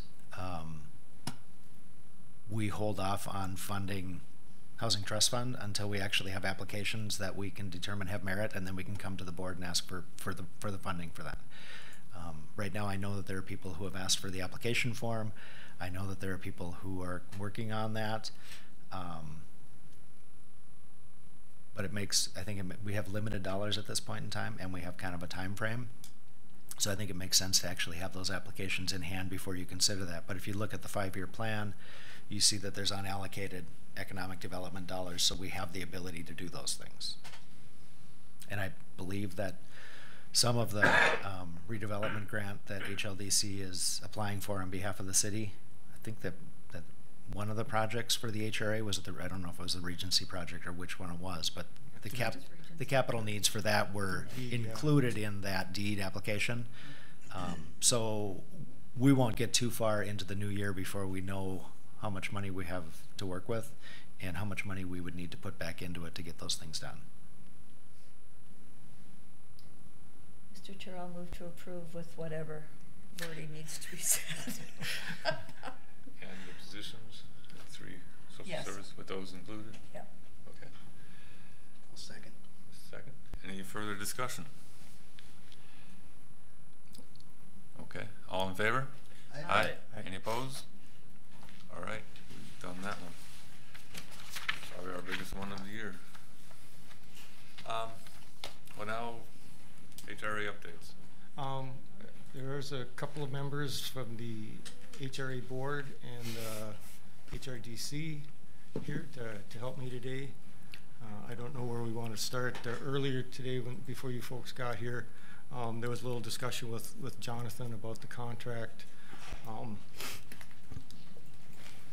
I did talk at that point about what we had discussed last night, the additions that we were going to have the HRDC's county attorney look at, or HRDC's attorney look at, to address those concerns. And I hope that those were all addressed. This was the financials and stuff that we got last night, 256 pages. Like I say, the meeting started at 4 and we went until after 8 o'clock. So I got home and got to have supper after 9 o'clock last night and went to bed and woke up and came right back here. So it's, let's see, I don't know where we need to start. Can I start with questions for you? Sure. Okay, so out of those, the financial report, I'd like to know how the 120,000 is broken down, and then how the money has been spent so far, please. The 120, see if I can find where the new budget is. Like I say, with all these pages here. Was it 120 in 2023 as well? Yes, if anyone wants to come up, please do. 2024. This will be open for all 3 of you.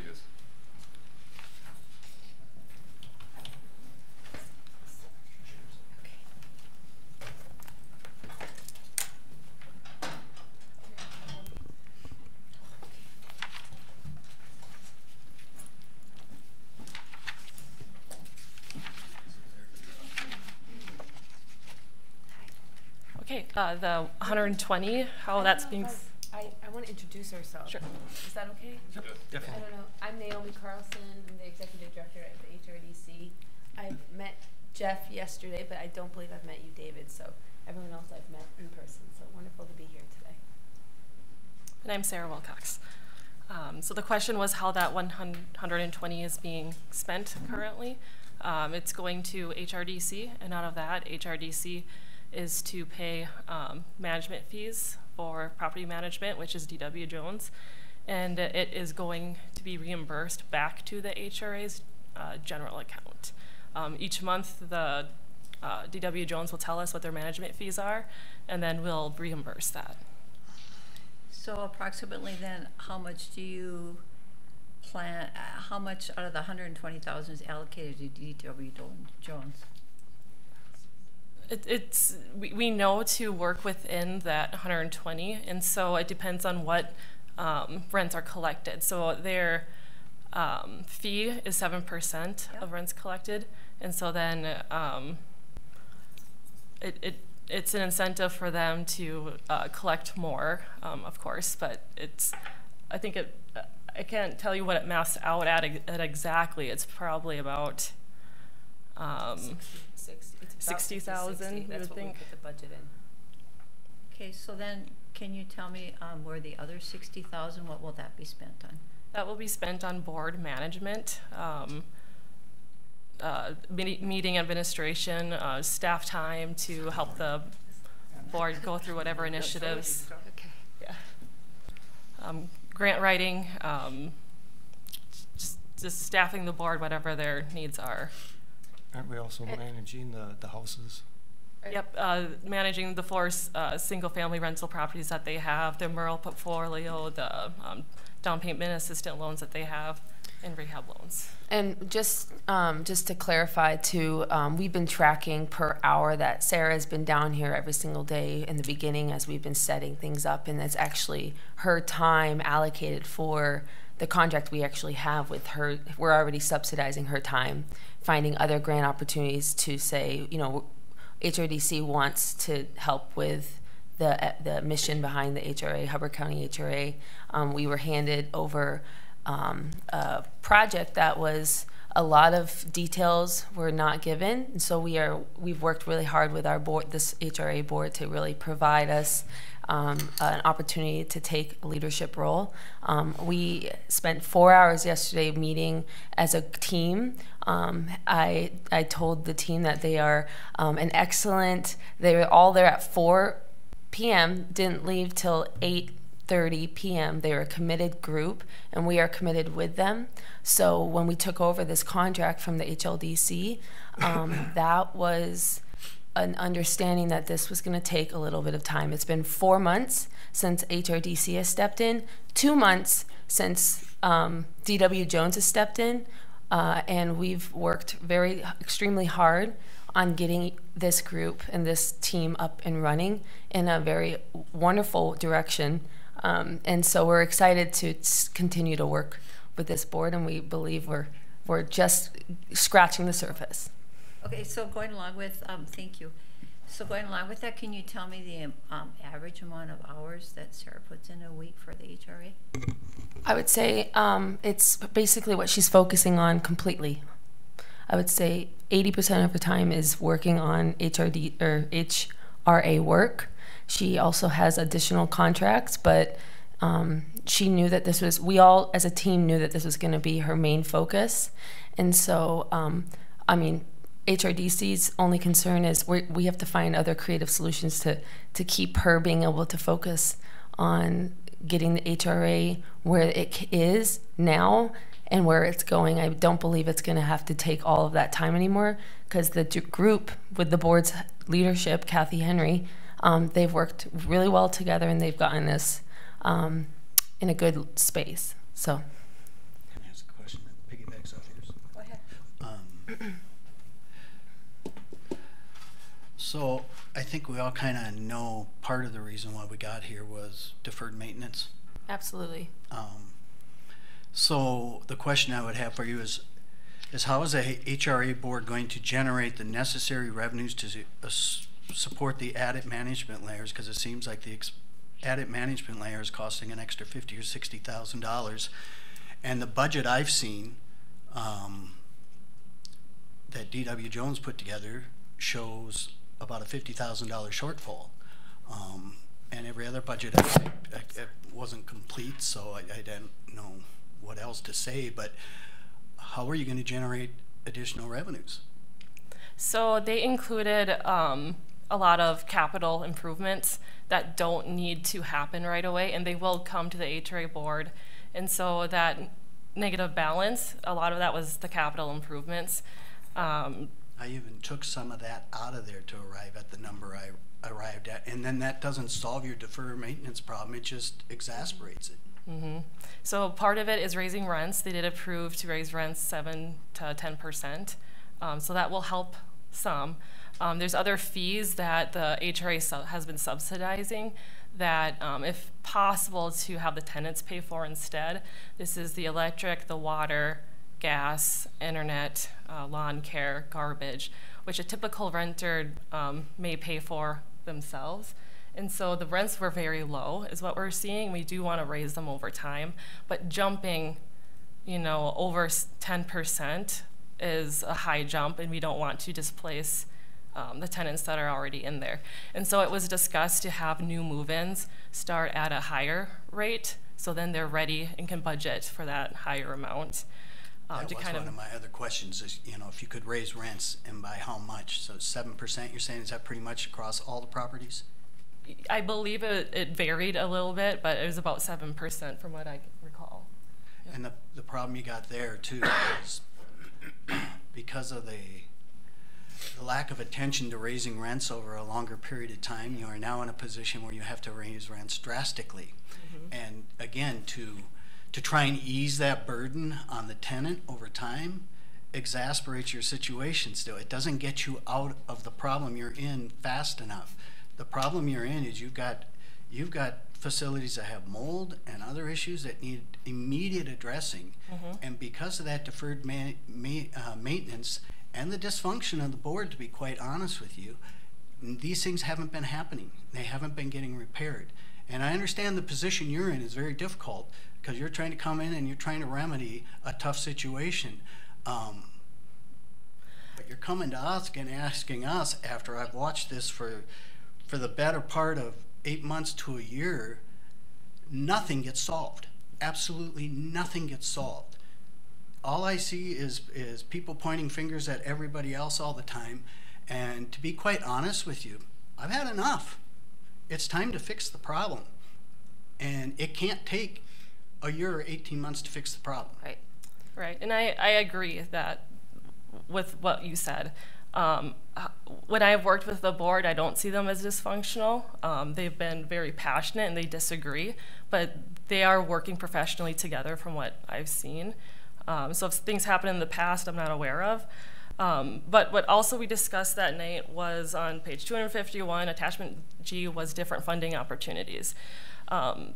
The Housing Trust Fund is one where we can look at for some of this deferred maintenance, and it sounds like that's in the works. The next one we wanted to look at was the publicly owned affordable housing preservation through MHFA. This is a one-time program, and I believe they are getting $41 million in general obligation bonds proceeds. And the intent to apply is by the 22nd, and we do intend to apply for that. And this would be great for Cornerstone and Regency. We feel that you guys would have a very strong application for that. We're talking to them today, actually, at noon for that, getting that application. And what's the dollar amount you're applying for? We're going to talk to Andrea Brennan, who's the CEO of the Greater Minnesota Housing Funds, and get a dollar amount after that. We're going to ask for as much as we can. Well, for instance, we do have one unit at Cornerstone that, and it was in this packet as well, that came back at $17,000 to rehabilitate. This tenant destroyed the unit, and it's just going to take that much funds to get it going. That's something we can put in on this application. We're going to get quotes for the other items that are needed for Cornerstone and for Regency, because they both are older buildings. I'd like to throw in a comment. I think going after these grants is a big benefit of the HRDC, of that $60,000 management fee that's being spent. So yeah, go for those grants, because that, to me, that's a big plus for the money being spent, the $60,000 spent. That's where we want to spend most of our time, Sarah's time, is in grant writing, getting you guys the funds to be able to do these maintenance, deferred maintenance issues that ultimately after this year, I think we all knew stepping into this, at least our team knew that it was going to be a challenge, only because 4 months is not enough time to really get to know a board, but we've done it, and they've spent extra time with Sarah, and everyone's been committed. I understand on the outside you might be seeing other things, but internally in those 4-hour discussions, a lot got done yesterday, and we'll continue to do that. And I know you guys don't understand the history because you're new to the table here, but there's other underlying problems here, and that's why it's difficult for you to do your job. I don't know how to say it any other way, but I don't see it improving. I appreciate the fact that you've got a contract, but they've been without a contract now, the HRA board, for 5 months. And we just got, last night, a full financial statement. That is unacceptable. We changed management companies on an enterprise fund that does $8 million a year, and we had a financial statement within 30 days. And I know there was a completed financial statement at the end of June. And I know all the records were turned over, everything, the bank statements, everything that HLDC had was turned over. So I'm looking at this and I'm going, how much longer are we going to sit here and spin our wheels?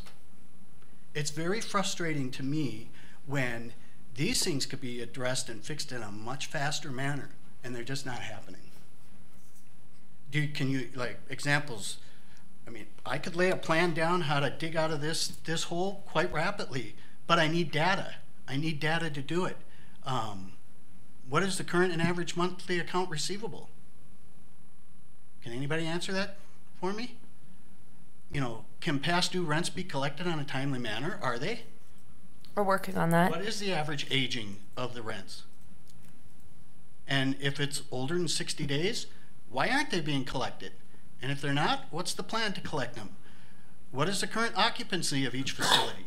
Do we have any of that data or that numbers? Yes, that was all the packet. And if you would like us to have our property manager come and explain the details, we definitely can do that. In our front. I've been asking for this information from HRA board for the better part of 5-6 months now. We had it last night. We're not getting it. We had it last night. I haven't seen anything.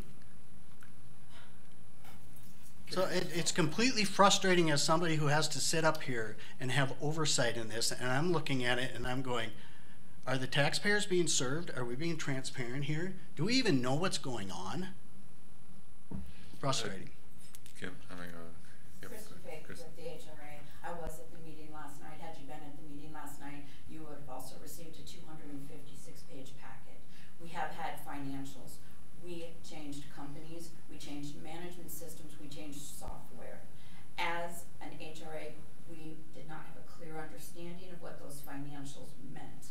Yesterday, we had accountants on the phone. We had a 254-page packet, and we approved our financials for October 31st. So all of that information and every question that you asked is included in that 256-page packet. If you were not provided a copy of that packet, I'm not sure if you've requested one, but we would be happy to get you that packet. And every answer, including our agings, our accounts receivable, our accounts payable, and how our rents are being collected is included in that packet. But Was that you that put that together, or was it the HRDC? It was the HRDC. Okay, I was just checking. I just wanted to make sure where it came from. Okay. Absolutely. So it goes back to my fundamental question, why did it take close to 6 months? Is this the way it's going to? Absolutely. Is this the way things are going to happen moving forward? Why would I trust that things would be any different? It's a great question. All I can say is with our team, I can speak on behalf of our HRDC staff team. We have more than just Sarah behind the scenes working to continue to do what we need to do internally to make the HRA as successful as we can.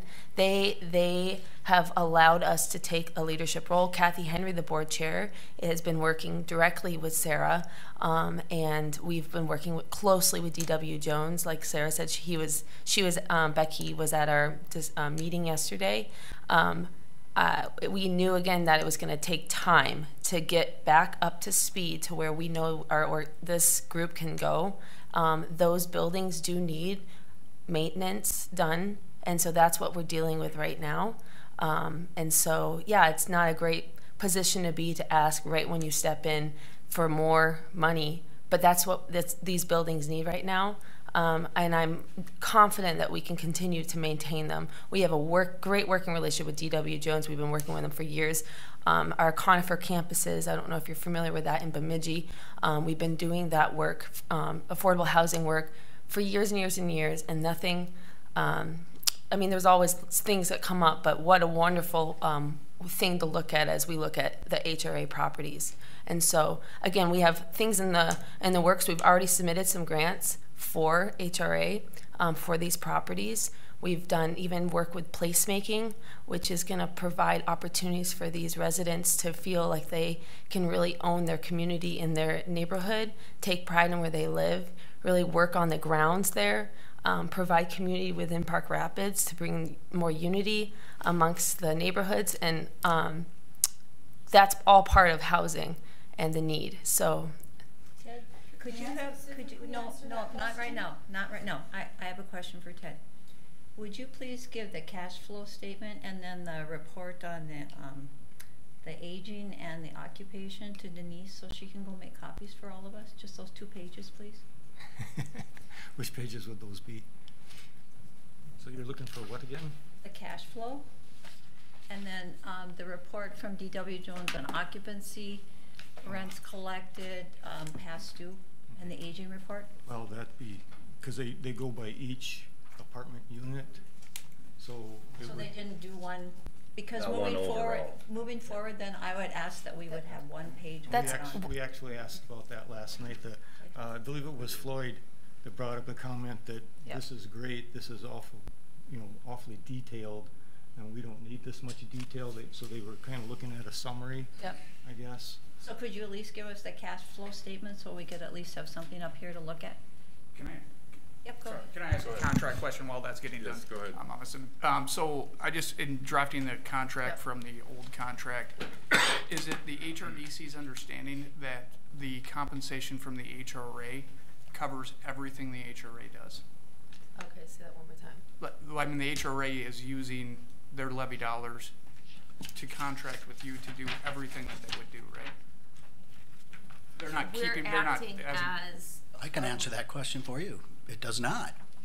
The contract itself does The not. contract I'm does asking not. because in looking at going forward with the contract, the duties of the HRDC, it seems and let me just back up here, because if the HRA board took the 120 in 2003, or 2023, and they said, here's the 120, do what we need you to do, which is everything the HRA board does, that should be in the contract. Right, And it we wasn't. addressed that. We addressed that yesterday, and we're working with our attorney just to make those changes so you can also review as well. Fair enough. So my next question is, if the HRDC is doing the work of the HRA board in entirety, telling the board here, putting the agendas together, contracting with D.W. Jones, etc., how does the Hubbard County Board have authority over the HRDC board? The HRA board or the HRDC? HRDC. It seems like the HRA board is a pass-through, if that's what's happening. All they're doing is voting. Yeah. And that's problematic for this board, who doesn't have authority over the HRDC. I guess I don't understand that. That would be something, we do this work with Beltrami County. Sure. Beltrami HRA. HRDC has a staffing contract, so we look at that as we're staffing the HRA here. So you're not doing all of the HRAs? Under the staffing contract is everything related to what's in the contract. So that would be property management, whatever we had specified out in the contract. Doing the meetings, board agenda, et cetera, et cetera. And so I guess we just have to make sure the verbiage, if we're having, there needs to be a authority over the HRA having more authority. Well, they have authority over the contract with you. So I can understand this. So if there's 60,000 left after D.W. Jones, but you're working 32 hours a week at Park Rapids, how is there any money left over to pay your total salary and benefits plus any expenses that are accruing? So how are you paying those extra expenses? Well, that's an internal conversation we're having in the HRDC, because we are committed to helping move the HRA forward. We've done what we needed to do. That's what HRDC does. So out of the 60,000, that covers Sarah's time plus any expenses. So you're not taking any other money from the HRA? No, I don't think so. Nope. So then how did, early on, how did the checking account go down $100,000? What were you paying? So that happened during the transition over to DW Jones. So how it should work is rents collected the month before pays the loan payments the next month. The loan payments come out on the 1st, and each of the 3 properties, it's about $10,000. We'll just round up to, so that's $30,000. For in 2 months, that's $60,000. So there's that amount. Also, what you should do over a year is escrow for insurance and property taxes, and those came due. And so, do we let those default? No, you need insurance, and so those got paid. Currently, DW Jones has a tracking sheet, which is what we discussed last night, and they have it due to owner those fees. And so as the rents are collected and they're able to make payments, they will be reimbursing those amounts. And just to clarify, we are getting, if not already, have viewers access for the HRA board. We're calling them the DW Jones accounts just because that's easiest for us to call them that, but it really is the HRA funds. And we got a detail today of what's in those accounts, and I believe it's about 35,000. So it went down 100,000. There's 30,000 in those accounts, and then the 60,000 was loan payments and the insurance that got paid. So just so I'm not picking on you, I'm just trying to understand this in my mind. I don't have any papers in front of me. So out of the 120,000, approximately 60 is going to DW Jones, 60 is going to the HRA or HRDC. So then the only expenses coming out of the HRA checkbook from your side would be to cover things like taxes and insurance, correct? On those 4 rental houses, the rents collected still go into the general fund, and so like the fees for those homes would be coming out of the citizens account still, if that makes sense. Yes. If I could clarify, there's been a question, the way that the spreadsheets are put out, there is a fund called general checking, and it has dwindled from, I believe, 145,000 to right around $110,000 as of last night's meeting, and that was a big concern. I've received the information from our other accounts. DW Jones and the HRDC have divided our buildings up into checking accounts rather than one general fund. As a board, we would like to know one general fund, money in, money out. Are we solvent? Are we making money? Are we not? But they've actually been divided up, and so there are funds in 4 different accounts: Cornerstone, Regency, Meadows Edge, and Meadowview. And those funds are there to pay the utilities, the taxes, the whatever would sit in our general fund. So I'll let you know right now, besides the approximately $110,000 in the general checking account, there is $8,586.77 in one account, $1,326 in a second account, $16,777.51 in the third account, and $10,938.80 in the fourth account. Those used to run in our previous accounting system as one general checking account, and now they are actually divided up into our properties. So we are actually sitting at a total of $1,046,929.08 instead of the 110 that it looks like. So I just wanted to explain to this board. David asked the question, what is different going forward? Going forward, we have access to actually 2 separate accounting departments. We have DW Jones's accounting helping us out, and we have the HRDC accounting department. Previous to that, in our last executive director in property management, we had a person who was not an accountant handling the books, and everything got thrown into a general ledger. With 256 pages worth of a packet in financials, we finally that we have a very good understanding of our financials, a better understanding than we've probably had since January. And we approve those financials. Going forward, we have access to the 2 full accounting departments that we never had the support of before. That is what is going to change going forward. Also, we had 2 properties that haven't been discussed that were a drain, a complete and 100% drain. They operated at a $30,000 a year loss.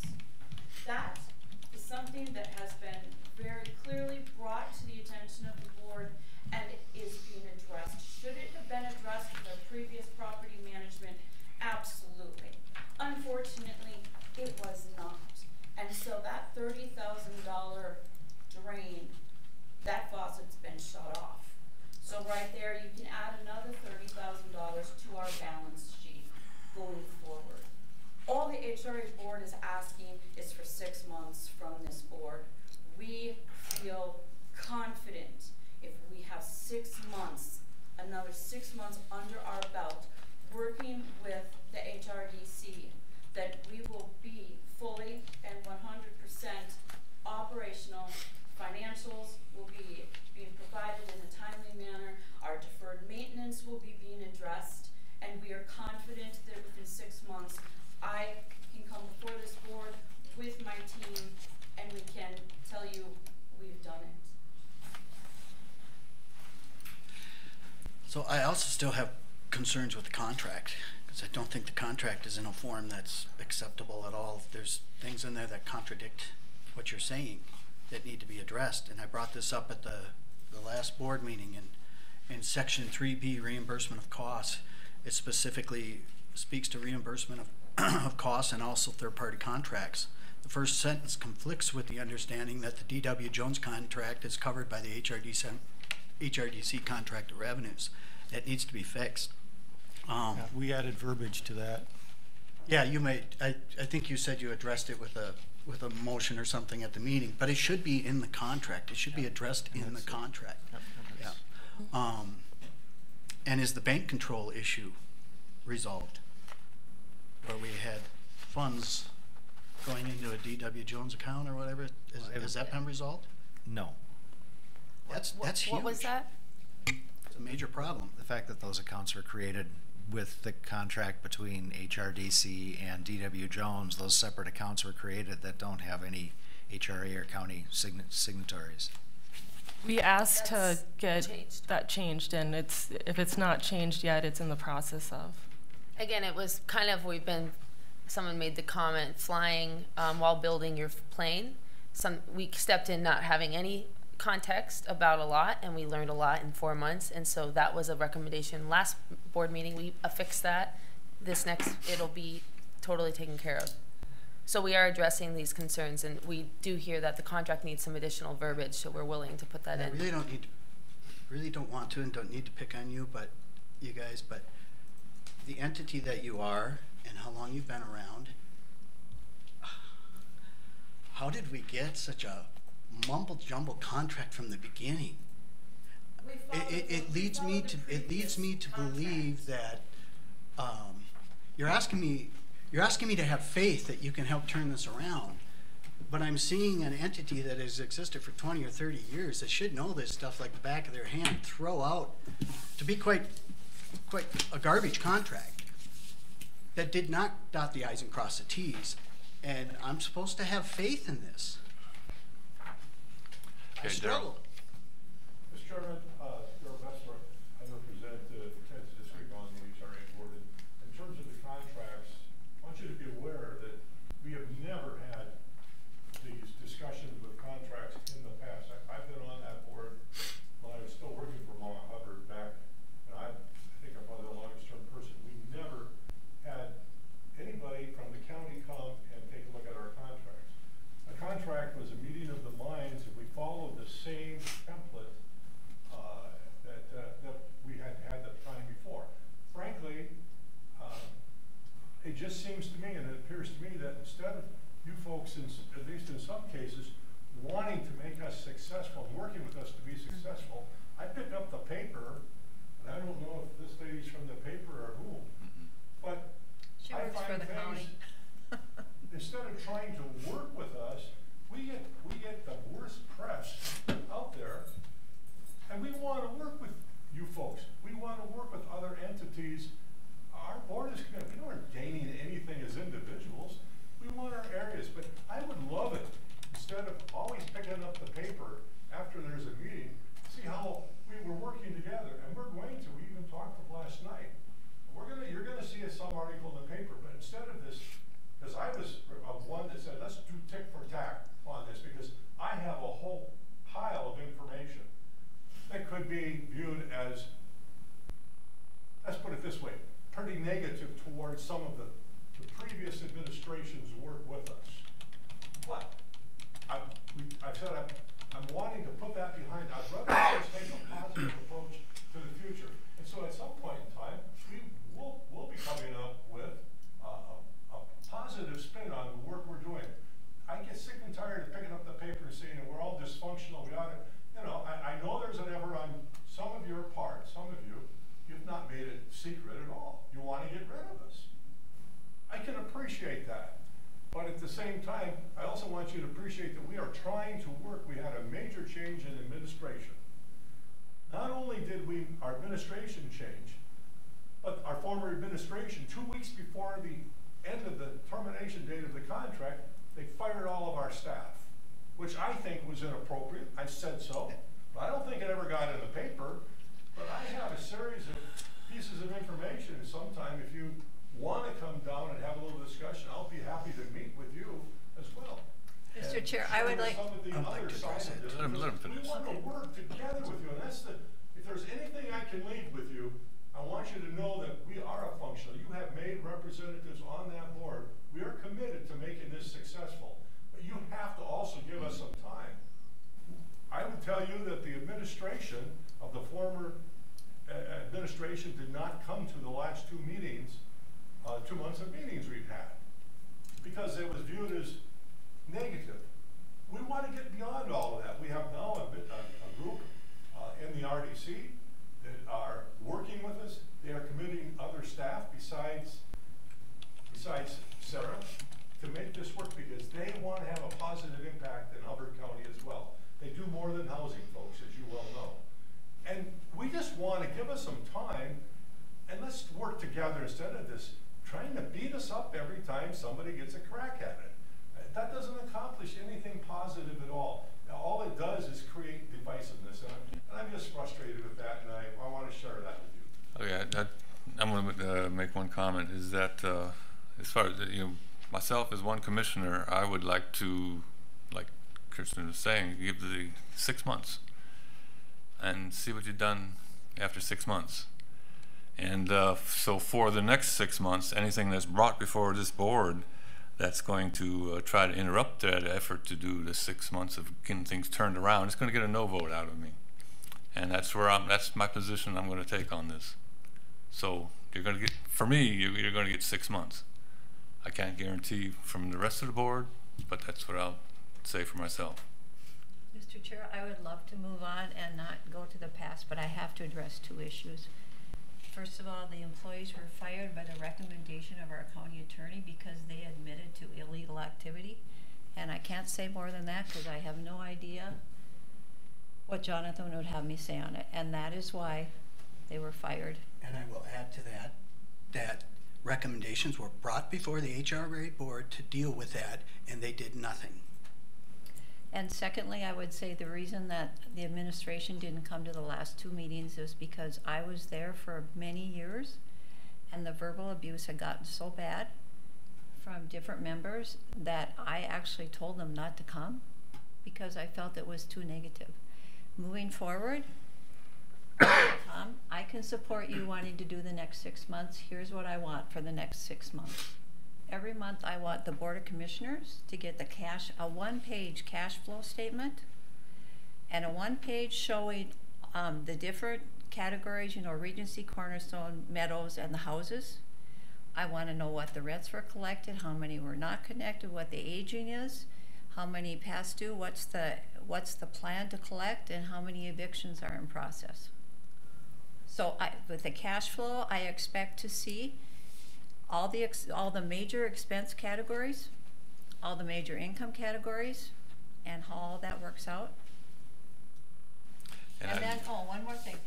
I'd like each month to know the grants that you're writing, and then whether you have been granted them or not, and what the grants will cover. And I hope that the attitude of this board for the next 6 months would be a positive one, hoping for success, not failure. Mr. Chair, it's not my position, and I will clearly state a motion here, and you can either second it, and vote on it or not. But in my opinion, I move to cancel all appointments to the current HRA board and have the county board appointed as the acting Hubbard County HRA authority due to the current dysfunction and at minimum non-feasance of the current HRA board. Is there a second? That's my motion. Is there a second? Okay, not being a second, that motion is canceled. Please make sure that's in the minutes. Yep, that'll be in the minutes. All right, any other comments? I just have one more. If we're going to move forward, then I'm asking the HRA board also not to keep bringing up references to the past. Absolutely. Keep it positive for the next 6 months. I'm tickled pink to move forward too, but there needs to be accountability, and this stuff needs to get addressed rapidly. It can't take 5 and 6 months to get answers to questions and things like that. We've got problems that need to get addressed. And we have to work as a complete unit. We can't have people going behind other people's backs causing problems. And that cuts both ways, guys. I've seen it both ways. So let's get on the same page and see if we can't remedy this problem. And quit pointing fingers at the past. Yeah. Okay, well, thank you for coming. We're going to move on. Wonderful to be here. Thanks for inviting us. Or I don't know if we were actually invited, but thank you for letting us. I believe if you contact Jeff, he'll let you know how many days in advance the documents we requested are needed. Perfect. Yeah. Thank you. Thank you very much. Okay, next item is committee reports. Unless you have nothing more administrative report? I do not have anything else other than we do not have general government because I'm sliding right into planning. BKV Architects are here on their kickoff meeting, and they're having a tour right now of facilities, and I'll be joining them shortly. Okay, all right. Committee reports. David? Yeah, I got some fresh numbers from Heritage for you. And I did talk to Stephanie yesterday, and she said it's going pretty good. I think they had a couple tests positive for COVID in the manor, but by and large, hopefully they're pretty much through it over there. Seems to be going around the community quite a bit right now, though. So that's good. Hopefully they'll have a good Christmas over there then. So as of November 22nd, again, we had 20 out of 26 in the manor. I believe there's one move-in coming in. So we're getting close to where we want to be. 15 to 18 in the cottages. I believe that's currently, as of yesterday, going to be 17 out of 18. And the Heritage Living Center was at 34 on November 22nd. It's up to 36. And they still move forward with trying to open up another wing up above. So they're continuing to process that. Our CMS overall star went up to 5, which is the highest. Health inspection from 3 to 4. Quality measure is a 5 and staffing is a 4. Our Minnesota nursing home report card is a 4. In November we had 4 hires and 2 terminations. Still have 2 to 3 open FTEs. Had 13 applicants. So November will be down in numbers a little bit. You'll probably see that reflected in the financials when you see them in January. But I think the manor and the cottages will carry that. We'll still have positive EBITDA for all 3 entities, but probably won't have a net profit like we did last month. That was a good month. We were not used to, but we're still making progress and things are still improving, so it's good. Sure. Okay, we had an HLDC meeting yesterday. They worked with the Park Rapids Small Cities Application Grant. Request is $1,111,000. $1,250. They have 20 businesses right now interested, and they should hear in January if that's moving forward. The Pinecrest Apartments, due to the nice weather, is moving forward. It was delayed, but they're like 2 days behind schedule from the original because the weather is held. So rafters are going up. Let's see what else. There's walls going up. They're looking at a potential of putting in a daycare in there, because that would be a way of helping, and the daycare would be for the people that actually live in the apartments themselves. Yep, there's continued work between Mary and Jeff and I can't remember the name of the city planner in Bemidji for the Northern Hubbard County Industrial Park. Dave Hengel with Greater Bemidji. Yeah. And that's actually progressing. It looks really promising, so more on that later. And then I already mentioned that the Hubbard County Housing Study is hopefully going to be funded. And then I had a Prime West meeting on Thursday. It was late because of AMC, and then people couldn't come, so we ended up last Thursday. All of the reinvestment grants have been awarded. If you want a list, I can actually get you a list of, and so what Prime West reinvested this last year in, just gave out in grants, would be equal to what Blue Cross Blue Shield would give out in 1 year, equaling $1 billion. So we really gave out a significant amount to help communities. So that's all I have. Well, I had an SWCD meeting. They were primarily talking about business items, you know, like things in accountants, financial stuff for next year, tree planting or tree sales. So nothing really different came out of it for reporting, other than there's going to be a Crow Wing River watershed policy committee meeting January 24th. I'll be in the middle of the Pacific Ocean then. At least you'll be on the water. Yeah. I will, if they allow for Zoom, I'll be able to attend it, but I don't know at this point yet. So I wonder if there's somebody, because the meeting that they had in October, they didn't have a quorum. So if I find out they can't do a Zoom attendance, I hope somebody can maybe fill in so they'll have a quorum. What day is that? January 24th. That would work for me if you need me to be there. Okay, well, that'll be good. Okay. And just volunteering because I'm on the Mississippi watershed one, and part of the leach lake one when it first started and all that stuff. So I have some background. So, but if anybody else, I mean, David, would you maybe be there for the Crow Wing one on the 24th? I think you're the alternate for that. Wednesday. Yeah. They meet in person in Staples at Sourcewell. Likely not. Oh, okay.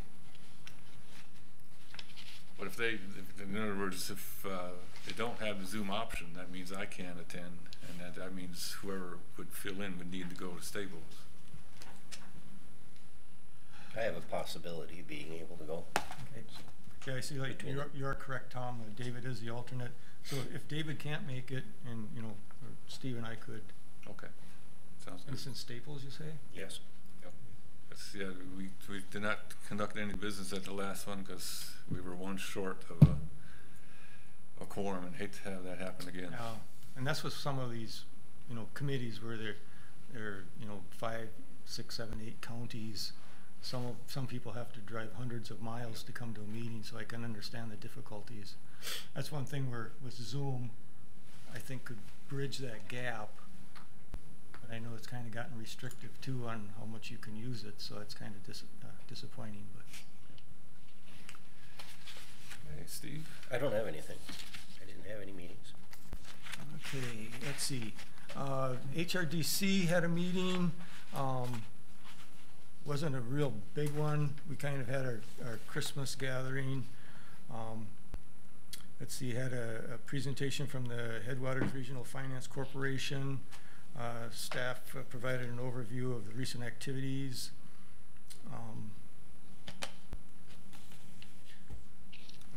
asked to ratify a resolution at that. I should have taken better notes because I know they had more numbers here. We talked about the economic development activities that we've been doing. Some of the grants, like I said, I didn't take very good notes that night, I see.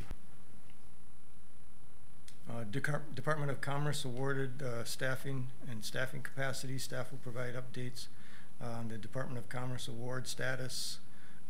We haven't gotten that yet, but it looks good for us. Let's see. We're going to be assisting, actually out of the region, in War Road Mobile Park closure.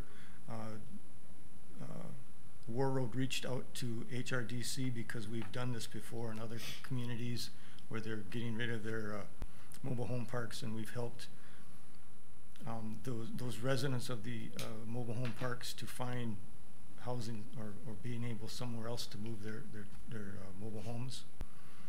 And let's see, that's pretty much, like I say, it was a short one for HRDC. Foston. Was HRDC able to give any kind of monetary help to people that had to move, or they have to come up with that themselves? Nope, they were able to give some. Oh, I don't remember what the dollar figure was now. But there is programs available for those, grants available for those folks. Let's see, Foston. Mixed solid waste is down overall compared to last year. Also down for Hubbard County. Kind of not a lot, but you know it's down a little bit. Self-haul, that's where of course people bring in their own garbage. In 2021, there was for Hubbard County there was 1,142 tons, I believe it is. 2022, 1,105. And so far for 2023, it's been 1,010. So the last 2 years is pretty flat, a little bit of a drop from 2021. But of course, 2021 was part of the COVID, where people were probably not working, so they had time to clean up their homes and stuff like that. Let's see, recyclables are down. Cardboard is $75 a ton right now. Historically, $35 was a low and $215 was a high. Aluminum is at 61 cents a pound. Was there again low of 39 cents and a high of 120 or $1.25. Loose metal, $110 a ton. That was anywhere from $55 to $155 a ton. That was loose metal. Bare metal, 115 a ton. There again, it went from $10 to $350 a ton in the past. PET plastic is at $114. This is one of the larger swings. It had a low of $68 over the past years. It had a high of $795.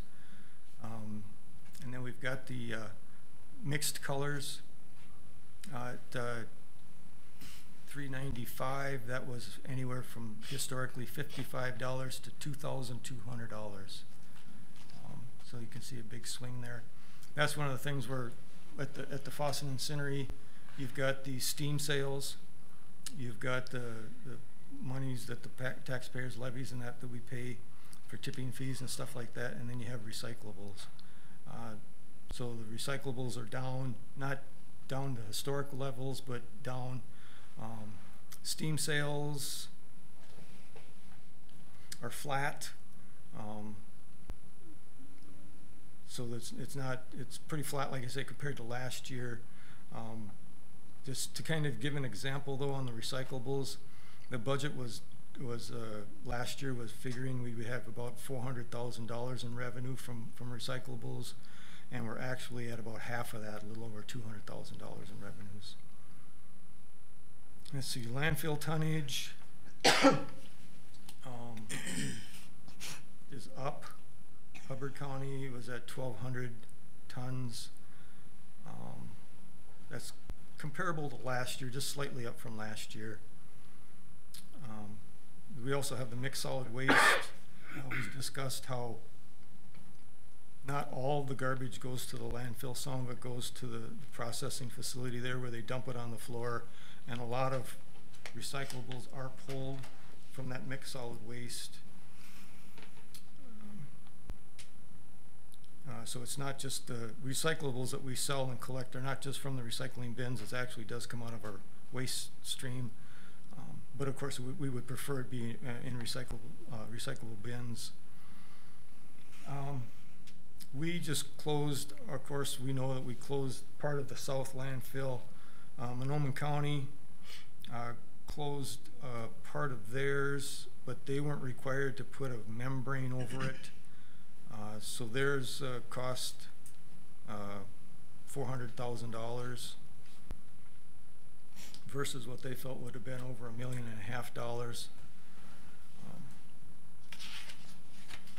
There's a deconstruction program.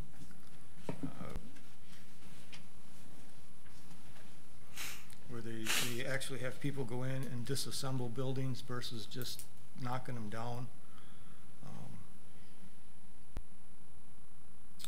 Let's see, we talked about, we weren't given the grant from the MPCA, we weren't given for, we were talking about the Hope and Hub and Spoke for their C&D or construction and demolition waste. We know that the state has said that they're not going to be granting any more permits for these, but the state does not have a plan for when these landfills do close. Sounds familiar. Yeah, exactly. The 9-county, where Boston is a 6-county group, the 9-county, which includes these 6 counties, have been working on a plan. We did submit that plan to the state. So as far as the state of Minnesota goes, these 9 counties, we're proactive. We've got a plan out there, you know, and I think it's a good plan. But the state is saying that they're not going to fund they'll fund the spokes, but not the hubs. Well, you fund the spokes, but then where do you put the garbage if you don't have a hub to take it to? So it's yeah. Let's see. Oh, the robotics. Let's see. We've got 4 operating now. Boy, wish I had readers. Let's see. I'm trying to find the numbers here. You got 4 lines working. They figured they're talking about the costs. They're looking at approximately $54,000 per unit for each year, but that versus a human or a staff actually doing it, which staff at $20 an hour they felt would be $43,884 an hour, but that did not include benefits and those other things that come, as we know, with employees. So we feel that the $54,000 to operate is pretty good. They are still short staff. 1 plant manager, 1 mechanic, 2 loader operators. The supervisors are filling those shifts, so those are not available.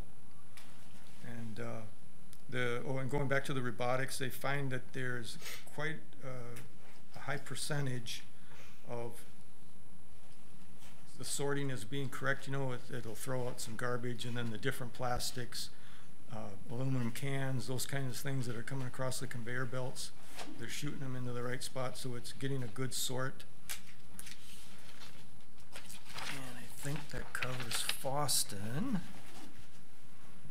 Let's see, Northwest Juvenile. We had a executive committee meeting yesterday, so that was there again. It wasn't the full board, just the executive board. We went over the financial reports. The numbers are down, which is in one respect it's a good thing because you have less clients, less kids coming to the to the facility, so one respect that's good, but then we don't have the revenues. But the numbers are down. We're still healthy. We've got a good money in good balance in the banks. We've got CDs and other dollars, so there's it's doing good there. We are getting residents from all over the state. So the non-member counties, of which we are a member county, so our rates are lower than the non-member counties. But we're getting kids from all over the state. And we're trying to limit some from some counties because of the kids they sent us are, of course, not the best, but the worst. Let's see, talked about... So Ted, I have a question about that. Because at AMC, the committee I'm on, they talked about kids are in poor shape. A lot of kids are in poor shape. And I'm not disputing that. But they didn't take a deeper dive. And so in your conversation, are they talking about the video games they're playing, the vaping that they're being addicted to, their home life? Are they looking at anything? Because at the committee meeting at AMC, they just wanted more money to throw at it. But it doesn't do any good to throw money at it if you don't dig deeper. Yeah, and I know to answer some of that question, we know that when they're done at Northwest Juvenile, that maybe going home isn't the best place for them. Dysfunctional homes, maybe mom and dad are doing drugs, or maybe mom and dad aren't there. Maybe some other family member is raising them. There's all all the social issues we have. It's not just one thing or whatever that can be corrected, and I kind of see it, and I know I might get some flack for this. I see part of it as the breakdown of the family. I think we're asking schools, in particular, and others, to do some of the things that I think parents should be doing. And how do you correct that? So the county that's doing restorative justice, that's part of the role they're actually taking on, is to make sure the kid gets up for school, has clothes to wear, has food to eat, because the family unit is so dysfunctional, and they're having success. But yeah, a discussion for another day. We can't solve that world's problem, but wish we could. Let's see, went over the personnel policy, just similar to here, where the earned, safe, and sick time, how that affected 3 different sections of the personnel policy. There's new policy now from the state. It's now called Safe Stabilization Period. It used to be DRT, which would be disciplinary room time. Gotta love that's not being allowed anymore, so now it's safety stabilization period. We talked about searches, and there again, we know about this, like with Corey and that talking, we can't do strip searches. In order for that to happen, they have to take them to the emergency room and have a trained, or we could have a trained medical person come in and do it. We talked about different things there. I asked if there was a scanner, body scanner, like we're talking about for our sheriff's department in Bemidji, where they could maybe take them there. And it's like, well, they can't take them to a police station or something like that to have it done. It's not allowed. So, and the cost of $180,000, it just isn't feasible to do this, to get a body scanner for Northwest Juvenile. Let's see, and I guess I'm not going to talk about that one. Well, I guess since I made that comment, we did have a Minnesota Department of Human Rights case dismissed against us, and that's, I guess, about all I can say there. Oh, and then we did bring up the cannabis law, and this is a problem that we're seeing in schools. With it being legal for people that are 21 and older, well, now you get kids in school that are 20 and younger.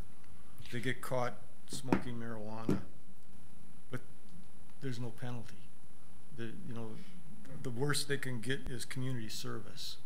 So there's no teeth there. And there again, going back to schools, all that we're asking them to do, and now here's one more thing. It's just, and that's all I've got. Okay, thank you. Meetings to note, we have a department head meeting December 26th. On Tuesday, yep. I think it's my turn and I'm out of town. Anybody want to go in her place? December 26th. And everybody said, pick me, pick me. Yeah, I'll be there, so it'll be at least one of us. I can go. Okay. Okay. All right. Pretty much one more opportunity to roast Jed before he leaves. Yeah. Well, yeah, he's got a party on Yep. The 28th. 28th. Yeah. Which is a Thursday, not a Friday. Thursday. I'll go to that. Then I'll probably have to go back to work after that. Okay, motion to adjourn. So moved. Second. Okay, we're adjourned. Merry Christmas, everyone. Yeah, Merry Christmas. Merry Christmas. Feliz Navidad. Yeah.